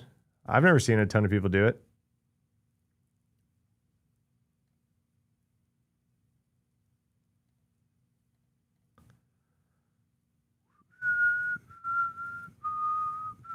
I'm guessing they're asking.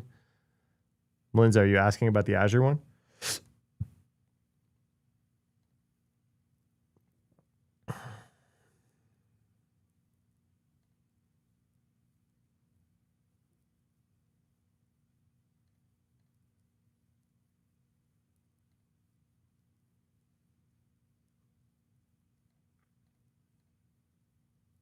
Bill Brenner, man, if you're still here and listening, I just got an email that someone is hosting a webinar with you and they would like me to attend.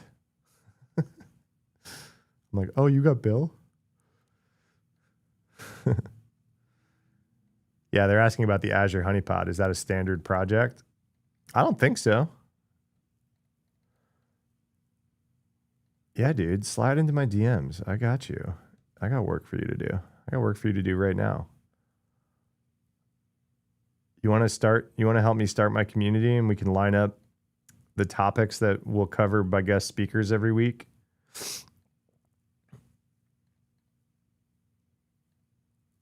Let's do it.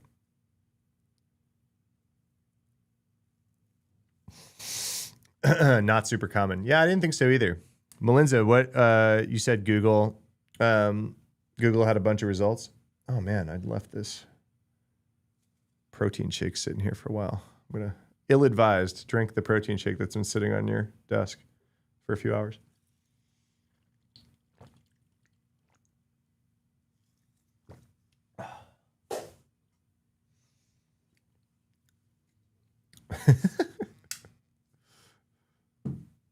All right.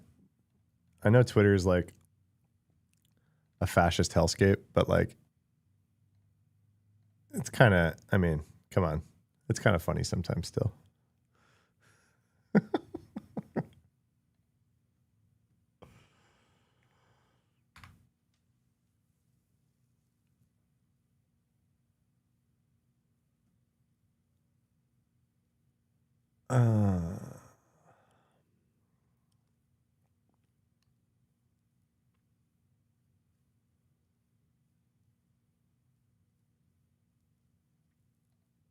Yeah, that's funny.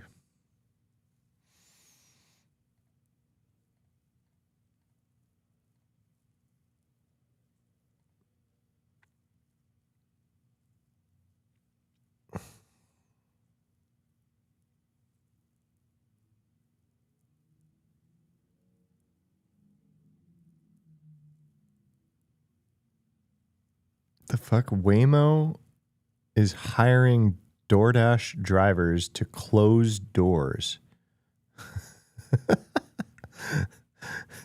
They're like summoning a DoorDash driver to come and close a door that's stuck open on a car by itself. I need to tell work I'm too busy to catch more of your streams. Yeah, I streamed a lot this week. I'm supposed to just be doing Tuesday, Thursday, but I did yesterday too. Cyber team wants to allow QUIC traffic and now crying they can't see URLs, DLP or threats. Oh boy.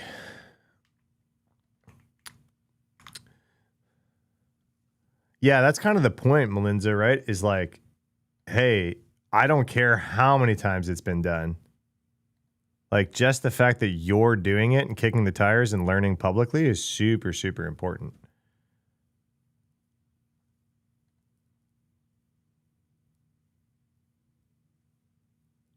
I'm networking stupid. Nightcry.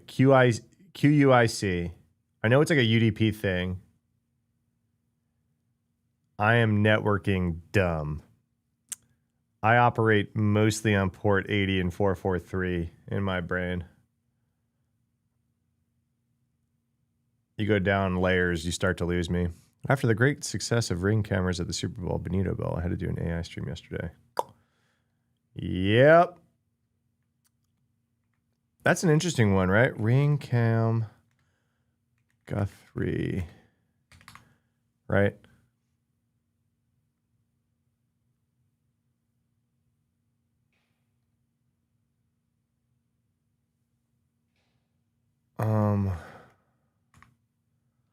So there's that I don't know who this Guthrie person is. Apparently they're famous and their mom got like kidnapped or something.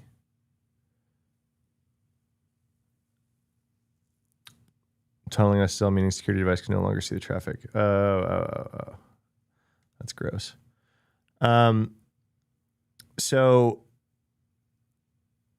I'm not sharing my browser, right? Okay. So thank you for subscribing. Welcome to the channel.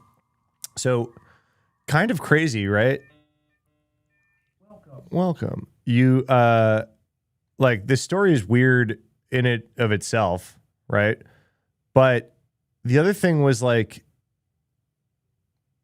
this person did not have the subscription to like store their Ring, like their Nest Cam footage.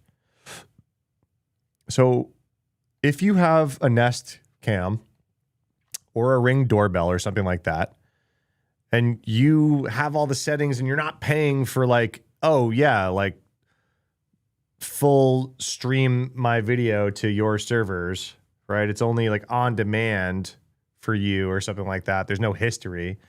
Maybe you think that they're not storing that history. Well, like now we have a very public news case about someone getting kidnapped, which is, I mean, this is just weird, right? Like this stuff happens in real life. Ski masks, gloves, breaking into someone's house to kidnap them. Like, you know, this is all really weird, right? And I don't know a lot about the story. I've been tracking the story a whole lot, so sorry if I'm like missing something, right? But the thing that put it on my radar is like, wait a second. You said for weeks now that she didn't have the subscription, right? So if she had a paid subscription to a premium package, the authorities might have had access to the footage stored on her account. But she did not pay for that subscription. So while she may have been able to access real-time video, historical footage probably would only be stored on the server someone in Google's data center. So then investigators probably had to go use a warrant to Google to obtain the footage, which takes time.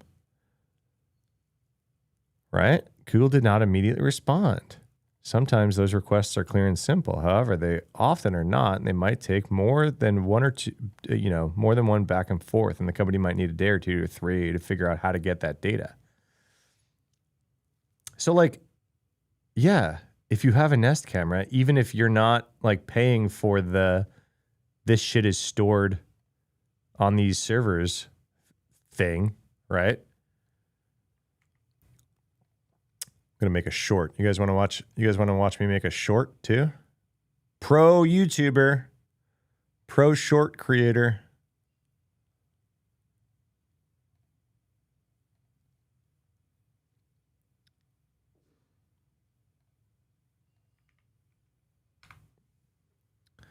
Pro short king. Wait. Short kings? That's a whole different thing, right?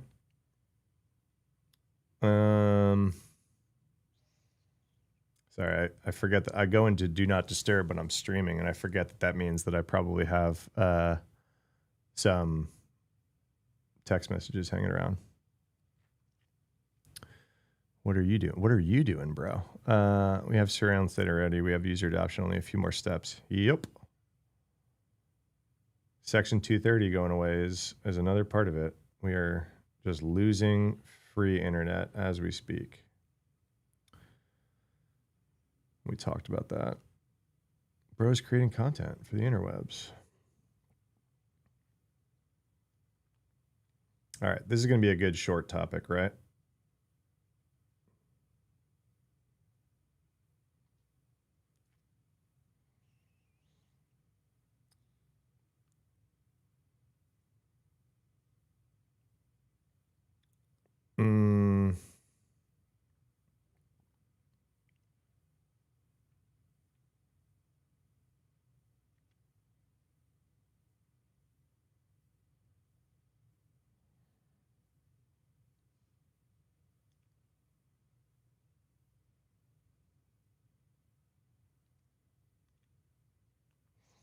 Just grabbing screenshots. Are you actually doing something like, I don't know, cybersecurity stuff? Yeah, if you're new to stream, hi, welcome. I go live 2 or 3 times a week, Tuesday, Thursday mornings for sure, and we talk cybersecurity news. Yesterday we did a dedicated AI stream. But yes, I am a long-time old dude cybersecurity guy who can yap among the rest of us. Among the best of us. But yeah, no, I was just covering this story, and I'm gonna would you ever hire someone with no job experience but have the skills for the job? Yeah, I've done that a ton. One of the best hires I had that I made at my old job, I hired out of Domino's. He was delivering pizzas for Domino's. He passed my interview, and he turned out to be one of the best people on the team. Yeah, it just depends on the role, obviously. I mean, then on the flip side of that, I was hiring like a cloud security guy when I was at Reddit, and we interviewed for like 8 months trying to find someone with the exact experience that we needed. You know, just depends on what like you need and you're looking for. We like looked because a lot of people that, well, first of all, we drew a line in the sand that said people needed to know how to code, needed to be able to pass a coding interview. That filters out so many security people. People get scared of the code screen, even if it's like a basic code screen. And so that filtered out a lot of people. They'd hit that code screen, and most people were self-admitted. They're like, hey, I don't code. I'll do it. I'll try. But like, I do cloud security stuff, but I don't code. But the way that we operated on that team was a small team, and we really, really operated out of GitHub and automating everything. And like all of our infrastructure was infrastructure as code. Even our identities were like in Terraform templates. And so if people just like did not know how to code at all, they weren't really a good fit for the team.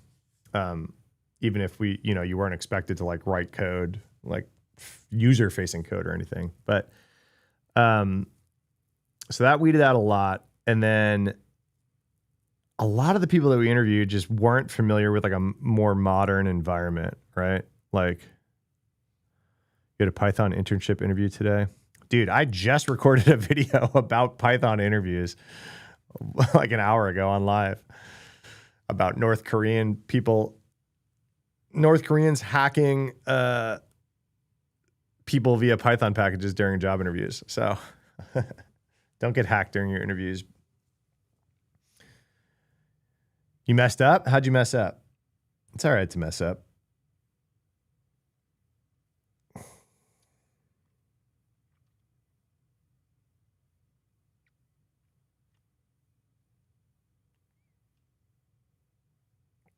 All right, we're gonna record a short. This is gonna be a really quick one.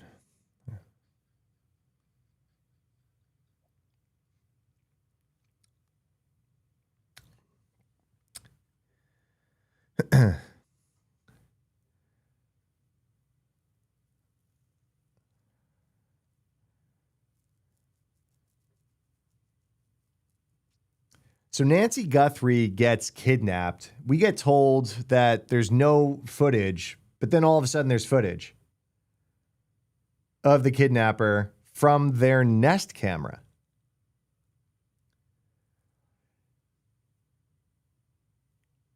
So this is important for all of you to know with Ring or Nest or any sort of internet connected cameras. So Miss Guthrie was not paying for the subscription that would store this video footage on their account, which law enforcement would have been able to access during this investigation.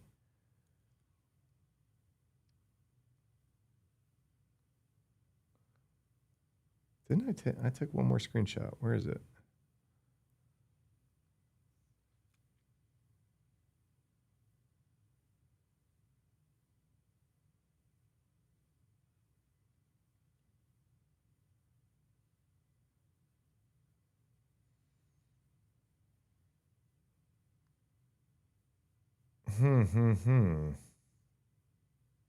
I thought I took one more screenshot. I can't find it. All right, this is going to be fine.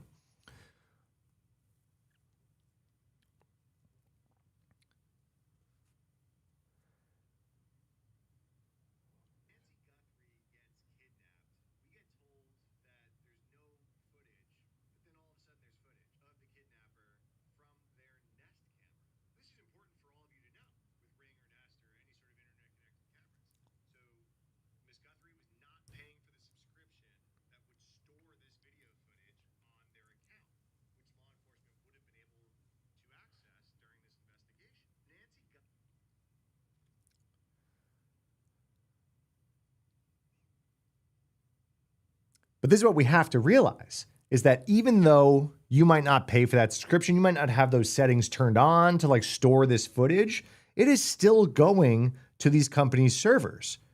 And that's what happened here. It just took a while, right? So yeah, like maybe this person was able to look at the camera real time, but you're not connecting directly to your camera. That camera is still sending footage to, in this case, Google. And then if you're watching it real time, it's coming from Google's servers to your app. So what happened in this case? Law enforcement then has to probably go get a warrant to go to Google and say, hey, we need this footage, even though it's not stored in this person's account because they don't have those settings or they're not paying for that subscription or whatever it is. And they're saying like, hey, the tech in this, sometimes that's clear cut, sometimes it's not. There might be some back and forth between law enforcement and Google's lawyers or whatever it is. And they kind of have to figure out how to go get that data. It might take a few days. So if you're using any of these devices and you think that you're good because you don't store it or you don't pay for this like long time, whatever, just know that stuff is still out there. It's still on Google servers. Broke up. So if you're using these devices and you think that you're good, that your videos are just yours because you don't have those settings turned on, just know this stuff is still out there on these servers.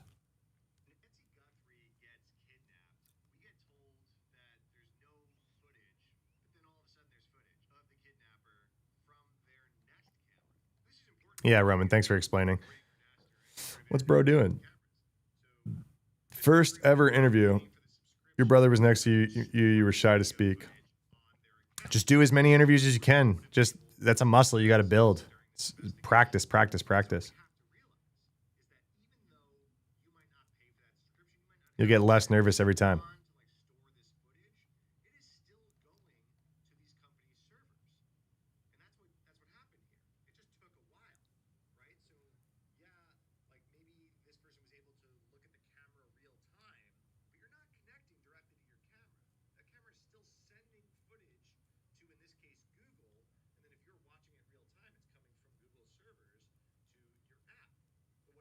No, we were not doing AI interviews.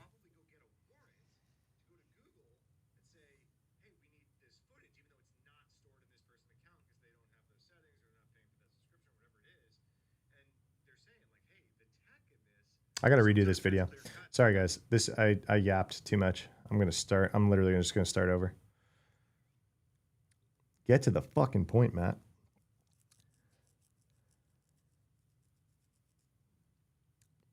So we were told that Nancy Guthrie's footage about the kidnapping just didn't exist. And then all of a sudden it exists. Like, here we go. We got Nest Cam. Now we kind of know why, right? So it turns out that she didn't pay for the subscription to Nest to like have this video. Speed it up. Now we kind of know why. She didn't pay for the subscription to have this video stored on her account, because then law enforcement would have been able to access it right away. But this is important for you to know if you have any of these Rings or Nest Cams or whatever, even if you're not paying for that storage, even if you don't think that they are keeping copies of it, they are, because ta-da, here we go. Even though it wasn't on their account, law enforcement could go with a warrant and maybe do some back and forth with Google. And that's why it took a week, right? You got to go to these systems, ask for it. They got to go figure out how to get it if it's not stored and tied to that account the right way, and then provide it to law enforcement. So even if you think that you're watching like the real-time footage from your Nest Cam, that video is still going to Google servers in this case, and then coming down to your app, even in real time, quote unquote real time. So they are most likely storing copies of it for some period of time, and we're able to pull this up in this case. So obviously this is good that it's helping in this investigation, but it's important for us all to know if you have these internet connected cameras, there's a copy of this stuff somewhere. Better. Tight.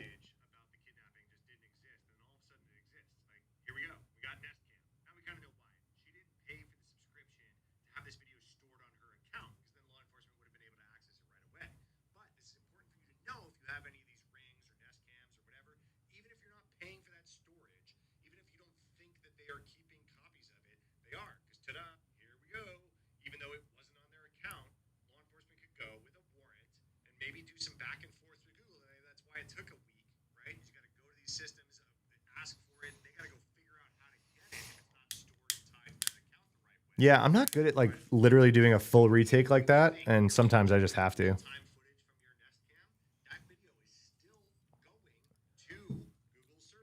This goes on my TikTok and Instagram and YouTube Shorts.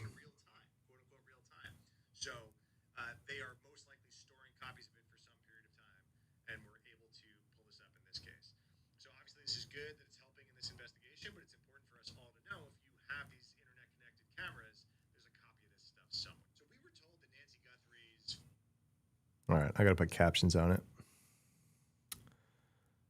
TikTok banned in your country. Where are you at? TikTok on the rocks, on the ropes.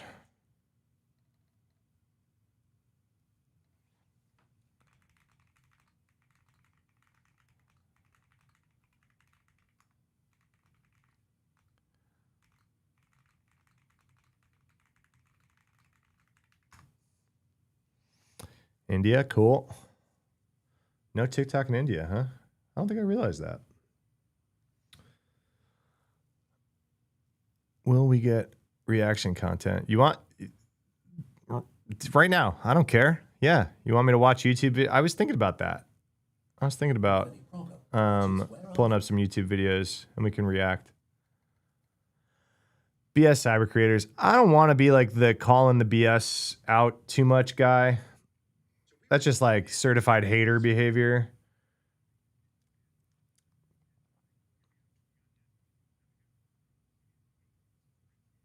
I will if it's egregious and it's like putting people in danger. I did that the other day, right? Like people were talking about Signal and WhatsApp being broken. And I was like, why the fuck are we driving people away from Signal because someone added someone to a group chat that they shouldn't have? It's like, no, you're making people less safe by making people scared of Signal because you're dumb and don't know what end-to-end encryption is. Cybersecurity expert reacts to your cat hitting its head on the door frame. Asmongold, watch out, buddy. I'm coming.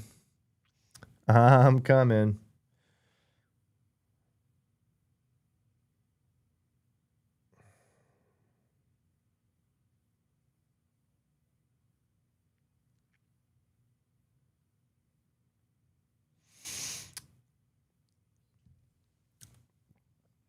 Any reaction content? Yeah, so in my newsletter, I do have like a little section that's like, should I watch this week? Usually. I'm not sharing my screen right. I didn't want to pull YouTube up like raw on stream. But yeah, I'd love to like watch some other people's stuff. Yo, a star T. Yo, this guy was in my channel yesterday. I know him from Twitter, and he just started YouTube. You should go follow this guy. Their Twitter account is fantastic. It's not that Twitter account, their personal one. But look at them. They popped off. For 1, 2, 3, 4, 5th video. That's great. Way to go. Good thumbnail. He's interviewing people. This guy Zach's super smart. You saw this on your recommended page? See, it worked. Algo worked.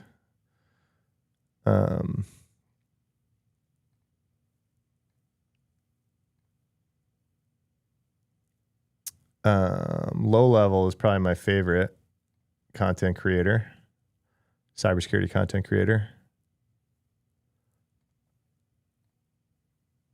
Am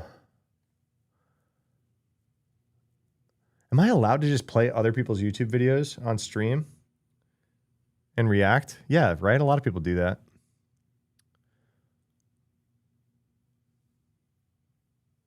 It feels a little weird, but low level's the man. Congrats, low level. Just passed a mil. They're awesome. You know, I think I saw this headline and thought that it was the Notepad++ thing, and it's not. Video I never thought I'd have to make. Windows 11 Notepad flaw lets files execute silently via Markdown links. Now, while this headline is hilarious, and while the bug is very simple, I want to dive into some of like the FUD that's kind of floating around on Twitter and Reddit about this bug. I think this bug is actually way less impressive and way less hilarious than people are making it out to be. But I do want to highlight kind of this feature bloat issue we're running into with simple utilities, especially in Windows. Maybe we can talk about ways to get around that in the future. And also, the sponsor of today's video is ThreatLocker, and in a second. Windows had for a long. Here in the unrendered version, we're going to have a heading of level 1, and it may lead to bigger issues, right? And so the vulnerability supposedly, and again, there isn't any like Microsoft resource confirming this, but what I'm reading from Pox Online is that the remote code execution flaw basically is there is an unhandled file URI that you can use that if you click on the link that contains a file URI, it will reach out and run that program, right? Now here you're like, oh, it's only running a local command.exe, who cares? Well, if you, for example, were to have a POC like this, we can actually use network protocols like SMB for. He says POC? Do you guys say POC? I don't say POC. I say POC. For example, to reach out over the network and download these files. So this is actually pretty bad from a attacking perspective, right? If I'm able to convince a user to go here and click for tacos, they have to control click. Before the update that came out, this pop-up that says the link may be unsafe wouldn't have popped up, right? So, you know, there is a user click involved. So I click on this. But then I do want to highlight, there is a security warning, right? The vulnerability said no security warnings. Well, I'm going to actually run a file that is not signed by Microsoft or by some trusted publisher, right? And so as a result, I will get this security warning, but ultimately I can run the file. And you know, this is just me proving that I have execution, right? It's a batch file, but this could be an exe, it could be Python, whatever, okay? So this bug does exist. Now, I want to just highlight that I think the bug is not as impressive as people are making it out to be. Potentially, like, you get RCE, but you have to get the user not only to download the file, but then open it as Markdown in Notepad, and then to click and run the binary that gets popped up. Again, look, this prompt didn't exist, but this one still pops up. So this is, you know, a little bit of protection. I want to highlight. Every time I say O-Day in videos, people say something, and I legitimately say that. I say O-Day and 0-Day pretty interchangeably, and so does most people I know, but for some reason, people online are like, this guy doesn't work in cybersecurity. Who the fuck says O-Day? And I'm like, what? Like, I hate to be that guy sometimes, to be like, I know more than you, random person in my comments, but it's like, no, yeah, I am in cybersecurity and I do say it. So people say it. Like, get the fuck out of here. There's a lot of people talking online about how like Copilot being included into this and like Microsoft push for AI is like the reason for this bug. I don't think this bug came out because of AI. Like a bug like this where an external resource is not properly sanitized and allows a URI to do basically request forgery, that isn't new, right? That isn't a thing that like has just begun to exist because of AI and sophistication, right? What I do want to highlight though is this wouldn't have occurred if we just left Notepad alone and decided to not include new features into it, right? To not make it a markdown renderer, to not add new features to the thing. They put this very well on Hacker News. We've officially reached the logical conclusion of the feature bloat to vulnerability pipeline. For nearly 30 years, Notepad.exe was the gold standard for a dumb utility, which was a simple Win32 backed buffer for strings that did exactly one thing: display text. Exactly. Like, pending literally a vulnerability in the way that Notepad displayed text, which is almost impossible to get wrong, assuming you like read the file size correctly. This could never have happened, okay? Now let's be real. You can't stop 0 days from happening, but one thing you can do is defend against them with today's. All right, you're not getting free sponsor air on my channel. They sponsored me too, but yeah, Low Level's the GOAT. He's truly my favorite cybersecurity YouTuber. Actually works in this space. That's like the delineation, basically. If you truly work in this space, not as like a pen testing consultant, no like hate to I started my career as a pen testing consultant, right? But some of the people that say they work in this space are just like bug bounty people or something like that. Even the bug bounty creators I know are really, really good. I do know some bad creators that like worked in this space. You know what I mean?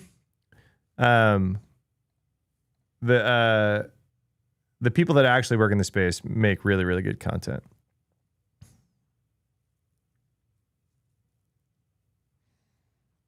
Low Level, like, if you can't tell, he's very an aspirational direction for my channel to go, right? Like, we are similar. I didn't know him when I started, and I'm not trying to like straight up copy him or anything like that, but obviously he's many,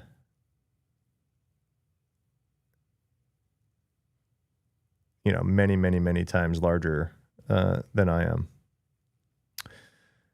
What else?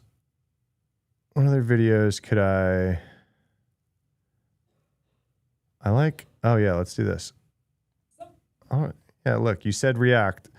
Roman, you're an influencer because you said, what if we did an AI stream? And I did an AI stream. And you said, what if you react to stuff? And I just started reacting to stuff. So skills. So I haven't watched this video yet, but we've talked about it on stream a few times, right? That skills in AI agent land should be treated like untrusted code. And there's currently like zero way to enforce that, right? So like your AI agents, even if you tell it, don't go grab skills like from untrusted sources, they can ignore you, right? Yeah, we've covered this, right? Like skills are basically just like telling you whatever.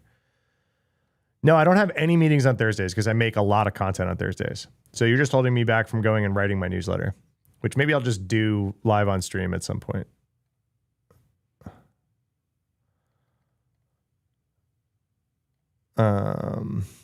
Sometimes in life you wonder if you should You guys know Prime? Prime's another, aspirational target for me to achieve, right? He just crossed 1 million.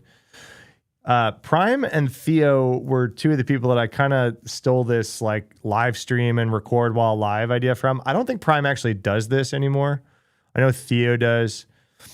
But Prime is is also a live streamer, right? He's a pretty big on Twitch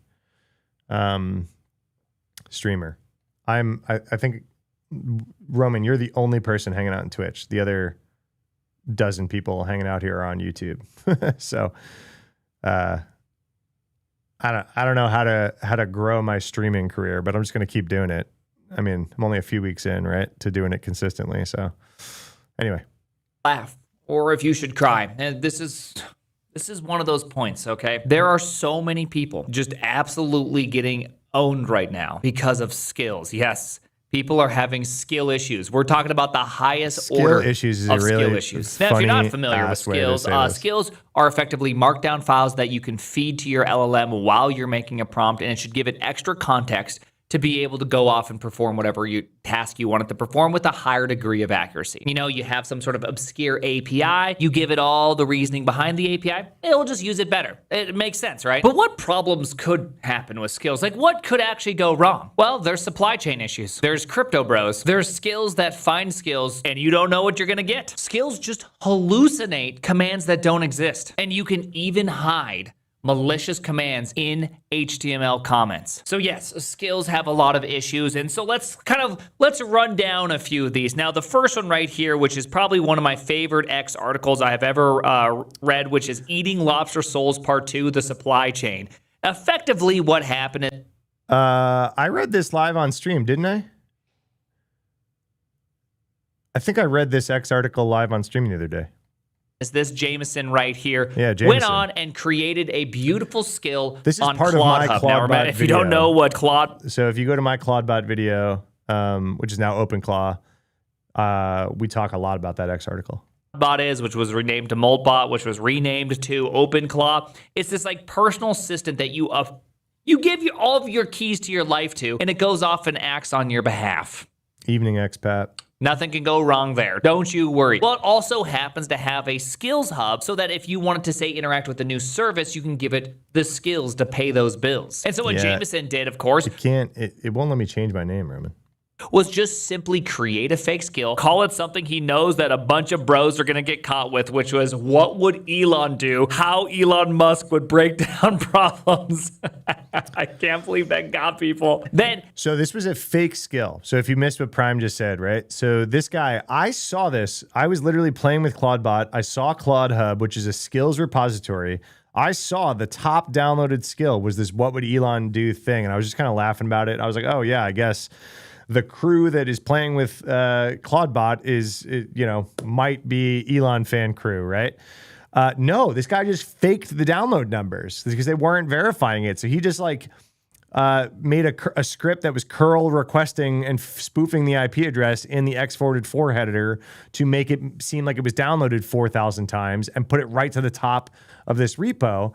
And then in this skill, he put malicious instructions that were pretty benign, right? It was just like ping my hacker server and then show the user that they shouldn't have downloaded this. Abusing one of the endpoints, he made that package appear to be the most downloaded and most popular of all the skills. But luckily, he was nice, and when it executed, it was just like, dude, I could have owned you. What are you doing? Why are you...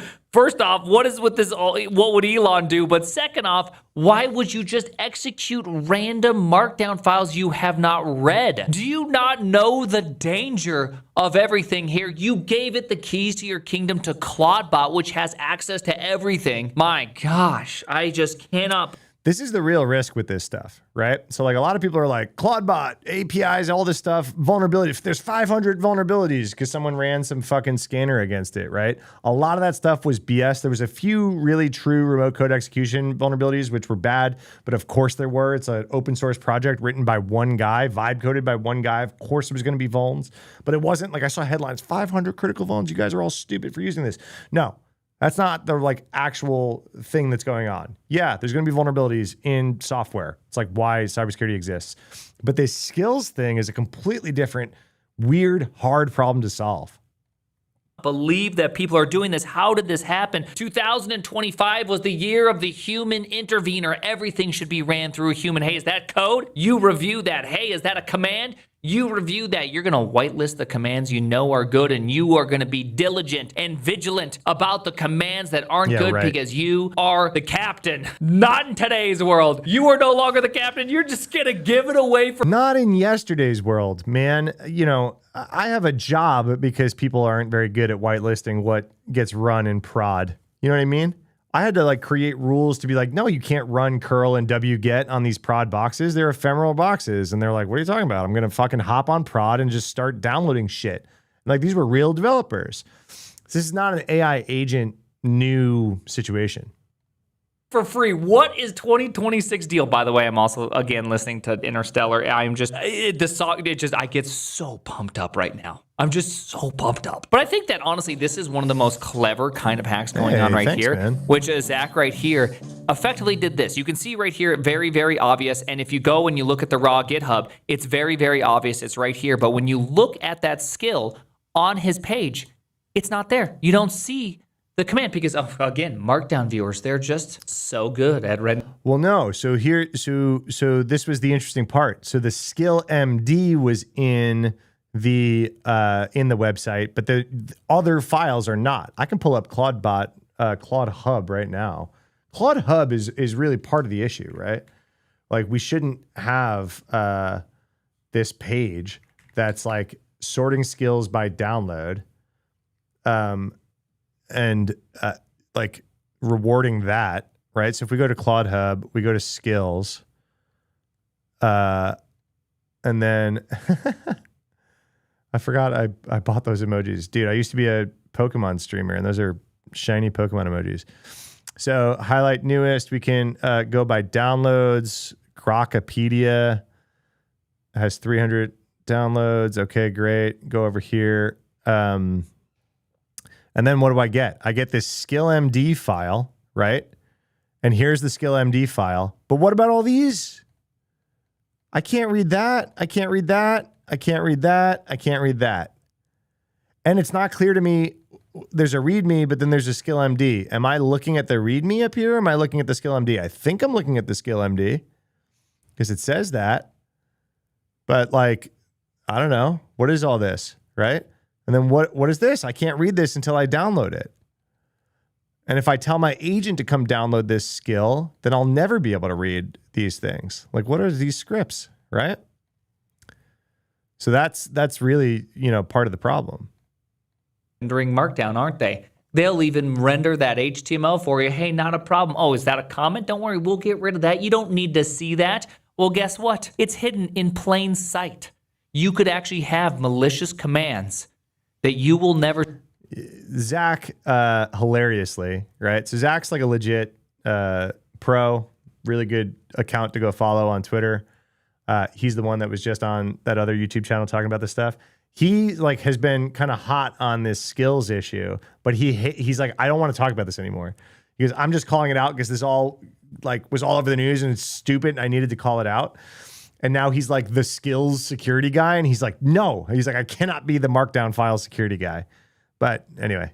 See, because you looked at a skill before downloading it on GitHub. And this just goes to show like how dangerous this world really is. There would be no world where I could just like hand you a little executable file and be like, hey bro, come on, just execute it for me. I just really need it. Okay, I'm a little lonely. And if you don't execute it, I'll be sad. You just go, no, I don't want to do that. But now, for whatever reason, it's even worse than kind of like the dangers of NPM and package managers in general. Now it's like, hey, it's no longer you even developing. It's just you handing commands off to an LLM to run on your behalf without ever even knowing what's inside there. But I honestly... Yeah. So like this is kind of a cool video to react to because it's covering a bunch of stuff we talked about today, right? So we talked about malicious packages.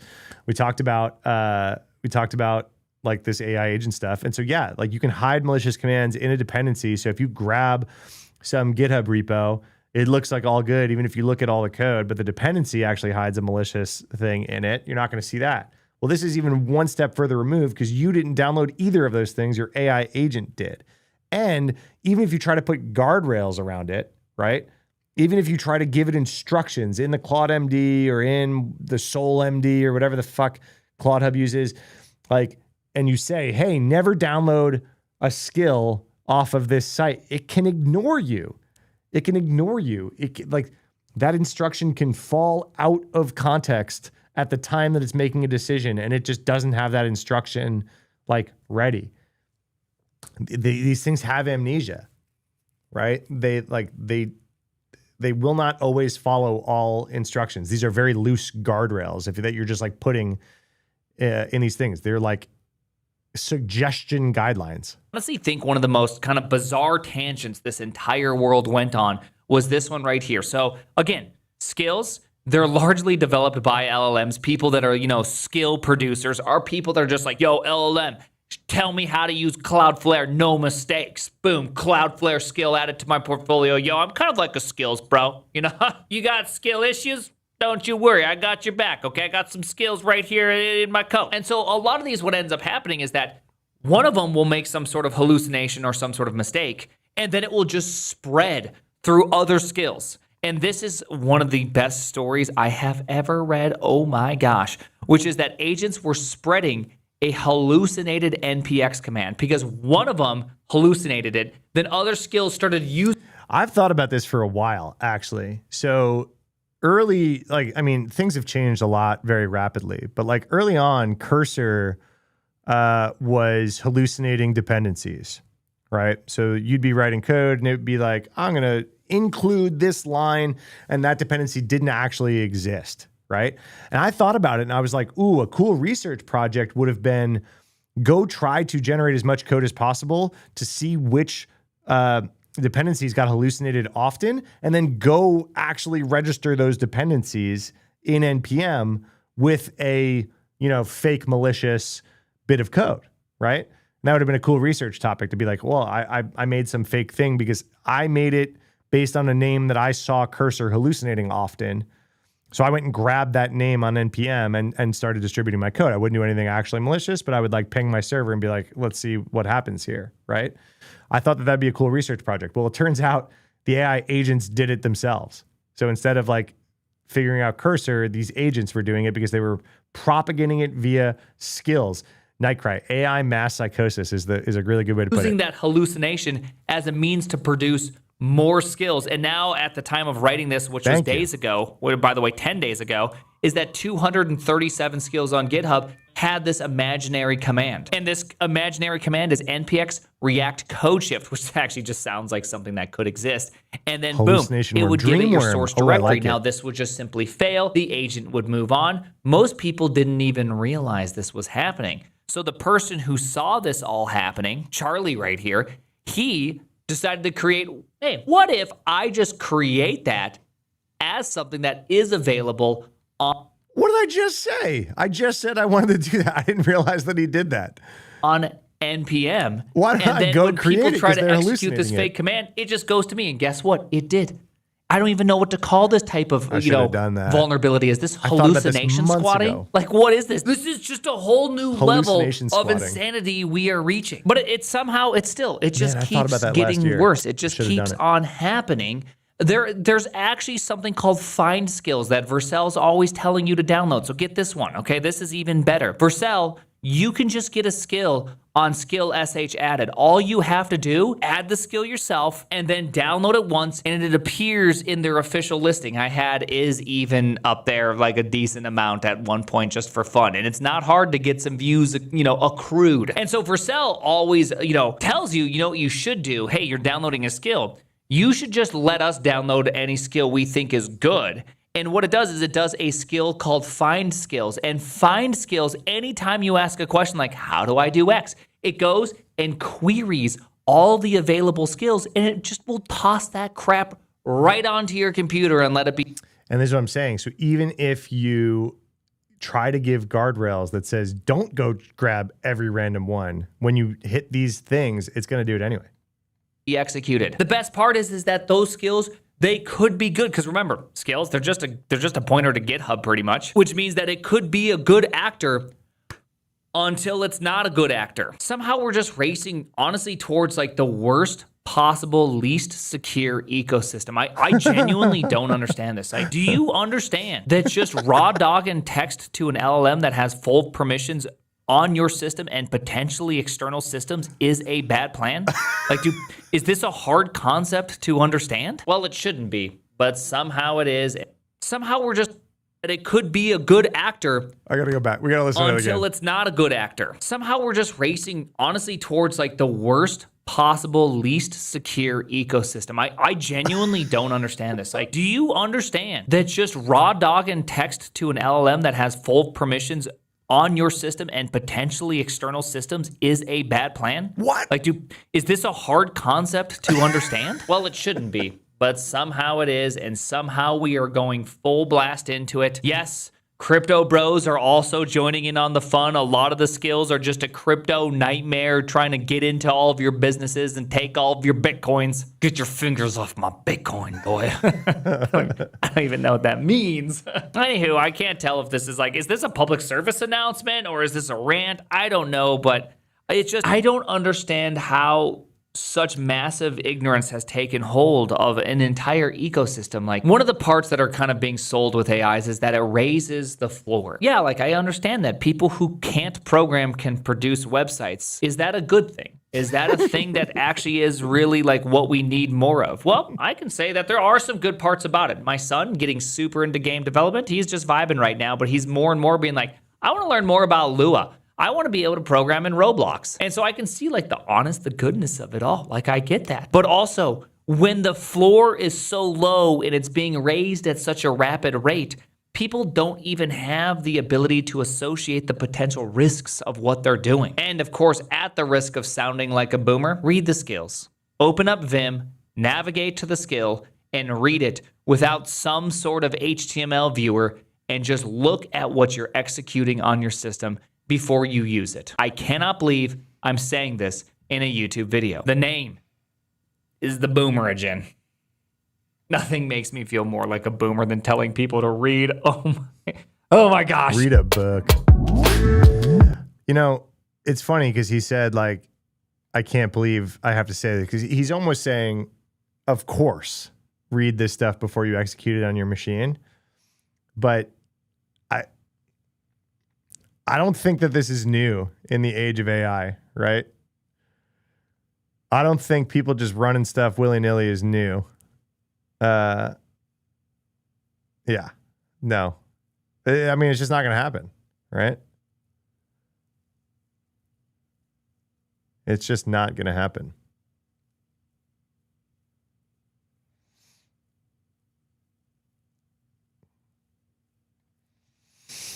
All right, guys, I got to go write my newsletter. I streamed for like 2 hours longer than I thought I was going to, but I was having fun. I will be live again on Tuesday. So come back around Tuesday morning, hang out, and we'll see what my schedule is like next week, if I do Tuesday, Wednesday, Thursday, or just Tuesday, Thursday. But we're going to call this a wrap. And did you guys like my little stream starting thing? Did you guys see this? Ooh. This is like programmatically generated log slop. And like I put some Easter egg memes in there. I had this other one too. I was like, oh, maybe this one, maybe this vibe. Yeah. Anyway, cool.